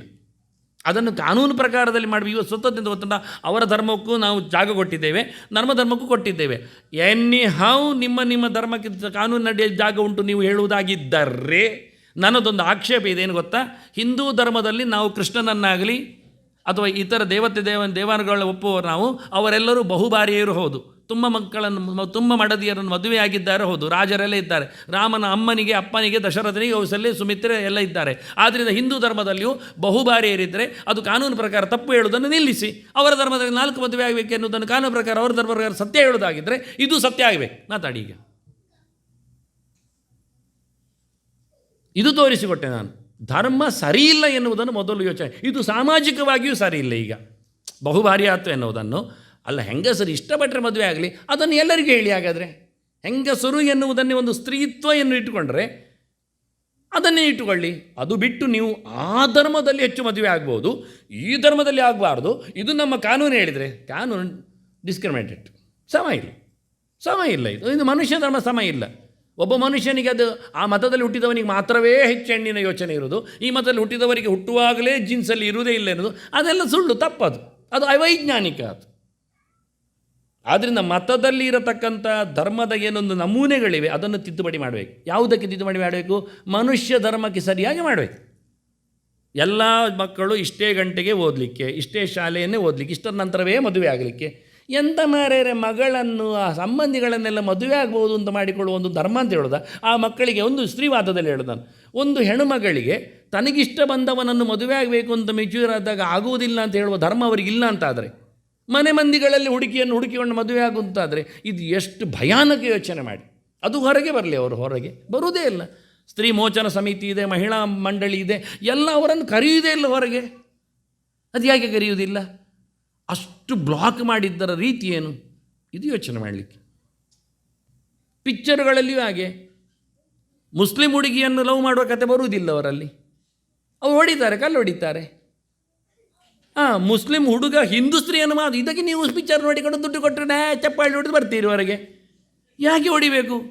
ಕಲಿಯುಗದ ಪಾಂಡವರು, ದ್ರೌಪದಿ, ವಾಲಿ ಎಂಥ ಬ್ಯಾಡ್ದಿದ್ದ ಪಿಕ್ಚರ್ ಎಲ್ಲ ಹಾಕಿದ್ದಾರೆ ನಮ್ಮ ಚಿತ್ರದ ಮೇಲೆ. ಯಾರು ಮಾತಾಡಿದ್ರಾಗ? ಎಲ್ಲಿದ್ದಾರೆ ಹಿಂದೂ ಧರ್ಮದವರು? ಆದ್ದರಿಂದ ಧರ್ಮ ಅಂದರೆ ನಾನು ಹೇಳಿದ್ದೇನೆ ಗೊತ್ತೋ, ಮೊದಲಿಗೆ ಈ ಲೋಕದಲ್ಲಿ ಮನುಷ್ಯ ಧರ್ಮವನ್ನು ಇಂಪ್ಲಿಮೆಂಟ್ ಮಾಡಿ, ಮತ್ತೇನೆಲ್ಲ. ಒಂದು ಧರ್ಮದಿಂದ ಒಂದು ಧರ್ಮ ಹೊಡೆಯುವುದಾದರೆ ಅದು ಧರ್ಮವೇ ಅಲ್ಲ ಅಂತ ಕಾನೂನು ಅಂಗಳದಲ್ಲಿ ಹೊರಗೆ ಇಡಿ. ನಾನು ಹೇಳಿದಲ್ಲ, ವ್ಯಕ್ತಿ ಧರ್ಮಕ್ಕೆ ಬೆಲೆ ಇಲ್ಲ ಇಲ್ಲಿ. ಸಮಾಜವನ್ನು ರೂಪಿಸುವಾಗ ಪ್ರತಿಯೊಬ್ಬರಿಗೂ ಗಾಳಿ ನೀರು ಎಷ್ಟರ ಮಟ್ಟಿಗೆ ಸ್ವತಂತ್ರವಾಗಿ ಸಿಗ್ತದೋ ಅದನ್ನೆಲ್ಲರೂ ಉಪಯೋಗಿಸುವಂತಾಗಬೇಕು, ಸಮಾನವಾಗಿ ಉಪಯೋಗಿಸುವಂತಾಗಬೇಕು. ದುಡ್ಡು ಕೊಟ್ಟವನಿಗೆ ಅಂತ ಹೇಳಿಕೊಂಡು ಪ್ರತ್ಯೇಕ ಇಲ್ಲ, ಆ ಧರ್ಮದವನಿಗೆ ಹೇಳಿಕೊಂಡು ಆ ಕಾನೂನಲ್ಲಿ ಬಂದು ಆ ಧರ್ಮದವರನ್ನು ಅರೆಸ್ಟೇ ಮಾಡೋದಿಲ್ಲ, ಕಾನೂನೇ ಇಲ್ಲ ಅವರ ಮೇಲೆ. ಅದೆಲ್ಲ ಆಗಲಿಕ್ಕೆ ಇಲ್ಲ. ಮನುಷ್ಯ ಧರ್ಮವನ್ನು ಮತ್ತು ನಮ್ಮ ಪ್ರಕಾರದಲ್ಲಿ ಬಾಲ, ವೃದ್ಧ, ಆತುರ ಮೊನ್ನೆ ಹೇಳಿದ್ದೇನೆ, ಇಂಥವರಿಗೆ ಸಂಶ. ಮೀಸಲಾತಿ ಎಲ್ಲಿ? ಇಲ್ಲಿ ಮೀಸಲಾತಿ. ನಾನು ಹೇಳ್ತೇನೆ, ಕೆಲಸ ಇಲ್ಲ ಅಂತೇಳಿ ಧರ್ಮಕ್ಕೆ ದುಡ್ಡು ಕೊಡಬೇಡಿ, ಧರ್ಮಕ್ಕೆ ಕೆಲಸ ಕೊಡಿ ಹೇಳೋದು ನಾನು. ಯಾವ ಮನೆಯಲ್ಲಿ ಒಂದು ಯೂನಿಟಿಗೆ ಒಂದು ಚೂರು ಸಂಪಾದನೆ ಇಲ್ಲ, ಅವರಿಗೆ ಧರ್ಮಕ್ಕೆ ದುಡ್ಡು ಕೊಡೋದಲ್ಲ. ಆ ಯೂನಿಟಿನಲ್ಲಿ ಎಂಥ ಸ್ಕಿಲ್ ಇದೆ, ಏನು ಕಲ್ತಿದ್ದಾರೆ, ಅಷ್ಟರ ಮಟ್ಟಿನ ಸರ್ಕಾರದ ಉದ್ಯೋಗ ಕೊಟ್ಟು ಅವರಿಗೆ ದುಡ್ಡು ಕೊಟ್ಟು ಊಟ ಮಾಡಿಸಿ. ಅದರ ಬದಲಿಗೆ ಧರ್ಮಕ್ಕೆ ಕೊಟ್ಟವನಿಗೆ ಸಿಗರೆಟ್ ಎಳೆದು ಕುಡಿದುಕೊಂಡು ಸಾಯ್ತಾನವ ಆ ದುಡ್ಡಿನಲ್ಲಿ. ನೀವು ಕೆಲಸ ಕೊಡಬೇಕು ಅನ್ನೋದು ದುಡ್ಡು ಕೊಡೋದಲ್ಲ, ಕೆಲಸ ಕೊಟ್ಟು ದುಡ್ಡು ಕೊಡಿಸಿ. ಆಗ ಸಮಾಜ ಒಳ್ಳೆ ಆಗ್ತದೆ, ಅವನು ಪಾಠ ಕಲಿತಾನೆ. ನಾಳೆಯಿಂದ ಯಾವನೊಬ್ಬನು ಕೆಲಸದ ಇಲ್ಲವಿಲ್ಲ ಆಗ್ತಾನೆ. ಇವತ್ತು ಕೆಲಸ ಇಲ್ಲ ಮಾಡುವಂಥ ಕ್ರಮವು ಆ ಪ್ರಕಾರದಲ್ಲಿ ಆಗಬೇಕು. ಆಗ ವ್ಯಕ್ತಿ ಧರ್ಮ ಉಳಿತದೆ, ಮನುಷ್ಯ ಧರ್ಮ ನಾನು ಯೋಚನೆ ಮಾಡ್ತಿರೋದು ಮನುಷ್ಯ ಧರ್ಮವನ್ನು ಸನಾತನ ಧರ್ಮಕ್ಕೆ ತರಬೇಕು ಅಂತ. ಸನಾತನ ಧರ್ಮ ಇಲ್ಲಿ ಬರುವುದಿಲ್ಲ, ನಾವು ಅಲ್ಲಿ ಹೋಗಬೇಕು, ನಾವು ಅದನ್ನು ರೂಪಿಸಿಕೊಳ್ಳಬೇಕು. ನೈಸ್, ಬನ್ನಿ. ಒಂದು ಬೇರೆ ಮತಗಳಿಂದ ಬರುವಂಥ ಒಂದು ಥ್ರೆಟ್ ಆದರೆ ನಮ್ಮ ಧರ್ಮದಲ್ಲೇ ಇದ್ದವರು ಅವರು ಈ ದೇಹ ಸುಖನ, ಈ ಲೋ ಸುಖಗಳಿಗೆ ಹೋಗುವಂಥ ಅದನ್ನು ಹೇಗೆ ತಪ್ಪಿಸ್ಬೋದು? ಆ ಥ್ರೆಟ್ಟನ್ನು ಹೇಗೆ ನಿಲ್ಲಿಸ್ಬೋದು? ನಮಗೆ ನಮ್ಮ ಜನಾಂಗಕ್ಕೆ ಈಗ TCS ಅಲ್ಲಿ ನಡೆದಂತಹ ಘಟನೆ ಇರ್ಬೋದು, ಕಾರ್ಪೊರೇಟ್ ಜಿಹಾದ್ ಇತ್ಯಾದಿಗಳೆಲ್ಲ, ಅಲ್ಲಿ ಅವರು ಮರಳು ಮಾಡೋದಕ್ಕಿಂತ ಹೆಚ್ಚಾಗಿ ನಮ್ಮವರು ಮರಳಾಗೋದು ಜಾಸ್ತಿ. ಅದನ್ನು ಹೇಗೆ ಧರ್ಮ ಶಿಕ್ಷಣ ಕೊಡ್ಬೋದು ಅವರಿಗೆ? ಎಜುಕೇಷನ್ ಎನ್ನುವುದು ಸ್ವಲ್ಪ ಕ್ಲಿಷ್ಟವಾದ ಮಾತು. ನಾನು ಯಾವತ್ತು ಇದನ್ನು ಹೇಳೋದುಂಟು, ಅದನ್ನು ಸ್ವಲ್ಪ ತಡವಾಗಿ ತಗೊಳ್ತೇನೆ, ನಾಸಿಕ್ ಇನ್ಸಿಡೆಂಟನ್ನು. ಬಟ್ ಈಗ ಅದು ಇರಲಿ. ನಾನು ಪೀಠದ ಹತ್ತಿರದಲ್ಲಿ ಮಾತಾಡಿದ್ದೇನೆ, ಒಮ್ಮೆ ಹೇಳಿದ್ದೇನೆ, ನಮಗೆ ಸನ್ಯಾಸ ಕೊಡುವುದೇ ದೊಡ್ಡ ಸಂಗತಿ ಅಲ್ಲ, ಅವನಿಗೆ ಸನ್ಯಾಸದ ಶಿಕ್ಷಣ ಕೊಡುವುದು ನಮ್ಮ ಮೊದಲ ಸಂಗತಿ ಅಂತ ಹೇಳಿದ್ದೇನೆ. ಆದ್ಯತೆ ಇರುವುದು ಎಲ್ಲಿ ಅಂತ. ಹಾಗಾಗಿ ಶಾಲೆಗೆ ಹೋಗುವುದೇ ದೊಡ್ಡ ವಿಷಯ ಅಲ್ಲ, ಶಾಲೆ ಅಂದರೆ ಏನು ಎನ್ನುವುದು ಮೊದಲು ಗೊತ್ತಾಗಿರೋದು ಮುಖ್ಯ ವಿಷಯವನಿಗೆ. ಇವತ್ತು ಶಾಲೆ ಎನ್ನುವುದು ಟೈಮ್ ಪಾಸಿನ ವಿಷಯ ಅಲ್ಲ. ಫೀಸ್ ಕಟ್ಟುವುದು ಅಪ್ಪಮ್ಮಂದಿರು, ಮಜಾ ಮಾಡೋದು ಮಕ್ಕಳು ಅನ್ನುವುದನ್ನು ಮೊದಲು ತೆಗಿಬೇಕು.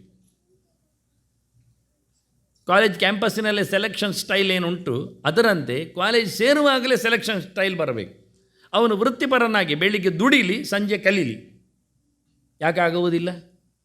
ಆಗ ಜವಾಬ್ದಾರಿ ಇರ್ತದೆ, ಆಗ ವರ್ಕ್ ಅಂದರೆ ಏನು ಅರ್ಥ ಆಗ್ತದೆ, ಲೋಡ್ ಬಿದ್ದಿರ್ತದೆ. ಯಾವಾಗ ಮನುಷ್ಯ ನೀವು ದೊಡ್ಡವನಾಗಿದ್ದೀರಿ ಅಂತ ಹೇಳ್ತೀರಿ, ಮಕ್ಕಳೆಲ್ಲ ಹೇಳ್ತೀರಿ, ಆವತ್ತಿನಿಂದ ಮಕ್ಕಳೆಲ್ಲ ಆದರೆ ಅವನು ಮೆಚ್ಯೂರ್ಡ್ ಆದರೆ ಎಷ್ಟೋ ವರ್ಷಕ್ಕೆ ಕೊಡಿ ನೀವು ಮಾರ್ಜಿನ್ ಹಾಕಿ, ಆದರೆ ಅವನು ದುಡಿಲಿ, ಸಂಪಾದನೆ ಮಾಡಲಿ, ಬದುಕಲಿ. ಬೇಕಾದರೆ ಹಾಸ್ಟೆಲಲ್ಲಿ ಇರಲಿ, PGಯಲ್ಲಿ ಬರಲಿ, ಹೊರಗೆ ಇರಲಿ, ಶಾಲೆ ಕ್ಯಾಂಪಸ್ಸನ್ನೇ ಕೊಡಲಿ ನೀವು ಅಂತ ಏನಿದ್ದರೂ ಅವನಿಗೆ ಜವಾಬ್ದಾರಿಯನ್ನು ಕಲಿಸಿ ಆನಂತರ ಅವನನ್ನು ಬದುಕಿಸ್ಲಿಕ್ಕೆ. ಆಗ ನಿಮ್ಮದೆಲ್ಲ ಲವ್ ಜಿಹಾದ್ಗಳ ಮತ್ತೊಂದು ಇನ್ನೊಂದು ಹೊಡೆದೋಗ್ತದೆ. ಅವ್ರು ಹೇಳಿದ್ದೇನು ಗೊತ್ತಾ? ಬೈವಷ್ಟು ಹೇಳಿದ್ದಾರೆ ಅವರು ಹೇಳುವಾಗ, ನಮ್ಮವರೇ ಹೋಗಿ ಸಾಯ್ತಾರಲ್ಲ ಅಂತ.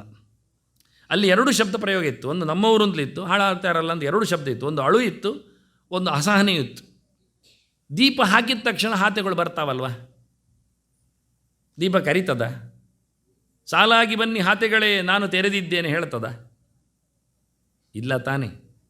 ಸಹಜವಾದ ಅಟ್ರ್ಯಾಕ್ಷನ್, ಹಾತೆಗಳು ಸಾಯ್ತಾವೆ, ಹೋಗಿ ಮುತ್ತಿಗೆ ಹಾಕಿ ಬೀಳ್ತಾವೆ. ಆದ್ದರಿಂದ ಇಲ್ಲಿಂದ ಪಾಠ ಶುರು.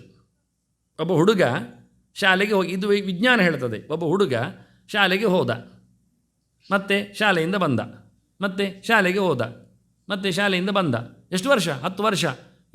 ಅದ್ಭುತ, ಅವನಿಗೆ ಪ್ರೈಸ್. ಮತ್ತೆ 10 ವರ್ಷ ಶಾಲೆಗೆ ಸೀದು ಹೋಗಿ ಬಂದಿದ್ದಾನೆ. ಆಗ ಕೂಡಲೇ ವಿಜ್ಞಾನ ಹೇಳ್ತದೆ, ವೈದ್ಯ ಹೇಳ್ತಾನೆ, ಅವನು ಸ್ವಲ್ಪ ಸಮಯ ಇಲ್ಲ, ಟೆಸ್ಟ್ ಮಾಡಿ ಅಂತ.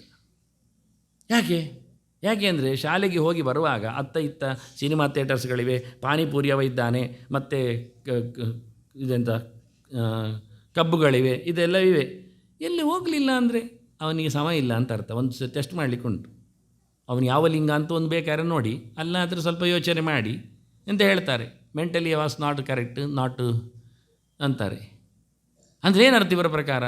ಆಚೀಚೆ ಹೋಗುವಾಗ ಅಂಗಡಿಯೆಲ್ಲ ನೋಡಬೇಕವ, ನೋಡಿದ ನಂತರ ಅದನ್ನು ತಗೊಳ್ಳುವಾಗ ದುಡ್ಡಿಲ್ಲ ಆದರೆ ಅಪ್ಪನ ಕಿಸಿ ಅಂತ ಕದಿಬೇಕು, ಸಿಕ್ಕಿಬಿದ್ದಾಗ ಇಲ್ಲ ಅಂತ ಹೇಳಬೇಕು, ಅಮ್ಮನ ಹತ್ರ ಹೇಳಬೇಕು, ಅಮ್ಮ ಕೊಟ್ಟದ್ದು ಅಂತ ಹೇಳಬೇಕು, ಅವಳನ್ನು ಹಿಡಿಸಿ ಆಗಬೇಕು, ಅದು ಅಮ್ಮ ಕೊಟ್ಟದ್ದು ಮೊನ್ನೆ ಅಂತ. ಕಂಪಾಸಿಗೆ ತೊಗೊಂಡದ್ದು ಹೇಳಿ 2 ರೂಪಾಯಿ ಉಳಿಸಿಕೊಂಡದನ್ನೇ ಮಾಡಬೇಕವ. ಎಷ್ಟು ಕಲಿಬೇಕು ನೋಡಿ ಅವ ಶಾಲೆ ಹೋಗುವಾಗ. ಮಧ್ಯೆಯಲ್ಲಿ ಶಾಲೆಗಿಂತ ಹೊರಗಿದ್ದು, ಔಟ್ ಆಫ್ ಸಿಲೆಬಸ್ ಇದು, ಔಟ್ ಆಫ್ ಕ್ಯಾಂಪಸ್ ಇದು, ಬೇಡದಿದ್ದದ್ದನ್ನು ಕಲಿದಿರ್ತಾನವ. ಅಲ್ಲಿ ಯಾರೋ ಒಬ್ಬ ಅಂಗಡಿಯಲ್ಲಿ ಹೋಗುವಾಗ ಸಿಗರೇಟ್ ಹೇಳ್ತಾನೆ, ಇವನು ನಾಳೆ ಅದನ್ನು ತೊಗೊಂಡು ಸಿಗರೇಟ್ ಹೇಳ್ತಾನೆ. ಯಾರು ಹೇಳಿಕೊಡಬೇಕಾಗಿಲ್ಲ. ವಸ್ತುಗಳೆಲ್ಲ ಸುತ್ತ ನಮ್ಮ ಒಟ್ಟಿಗೆ. ಆದರೆ ಏನು ಗೊತ್ತೋ ಇದಕ್ಕೆ, ಕುದುರೆಗೆ ಕಟ್ಟಿದ ಪಟ್ಟಿಯಂತೆ ಮೊದಲು ನಮ್ಮನ್ನು ಟ್ರೈನ್ ಮಾಡಲಿಕ್ಕೆ ನಾನು ಹೇಳಿ ಶಿಕ್ಷಣ ಪದ್ಧತಿಯಲ್ಲಿ ವ್ಯವಸ್ಥೆ ಇರಬೇಕು. ನೈತಿಕ ಮೌಲ್ಯಗಳ ಶಿಕ್ಷಣ ಎನ್ನುವುದು ಪಠ್ಯದ ಪುಸ್ತಕದ ಒಟ್ಟಿಗೆ ಬರಬೇಕು. ಇನ್ಸರ್ಟ್ ಆಗಿರೋದು ಪ್ರತ್ಯೇಕ ಇಟ್ಟರೆ ಅದನ್ನು ತೆಗೆದಾಕ್ತಾರೆ. ಅದಕ್ಕೆ ನೋಡಿ, ಇವತ್ತು ನೀತಿ ಪಾಠ ಅಂತ ಶಾಲೆಯಲ್ಲಿ ಉಂಟು, ಅದಕ್ಕೆ ಪರೀಕ್ಷೆ ಅಂತ ಉಂಟಾ? ಈಗ ಚಪ್ಪಾಳೆ ತಟ್ಟಬೇಕು ನಾವು, ಮರ್ಯಾದೆ ಬಿಡಲಿಕ್ಕೆ. ಸಿಲೆಬಸ್ಸಿನಲ್ಲಿ ನಾನು ಹೇಳಿದ್ದನ್ನು ಮಾಡ್ತಾವೆ ಇವುಗಳು ಎಂತಂದು ಗೊತ್ತಿಲ್ಲ, ಅದು ವಿಷಯ.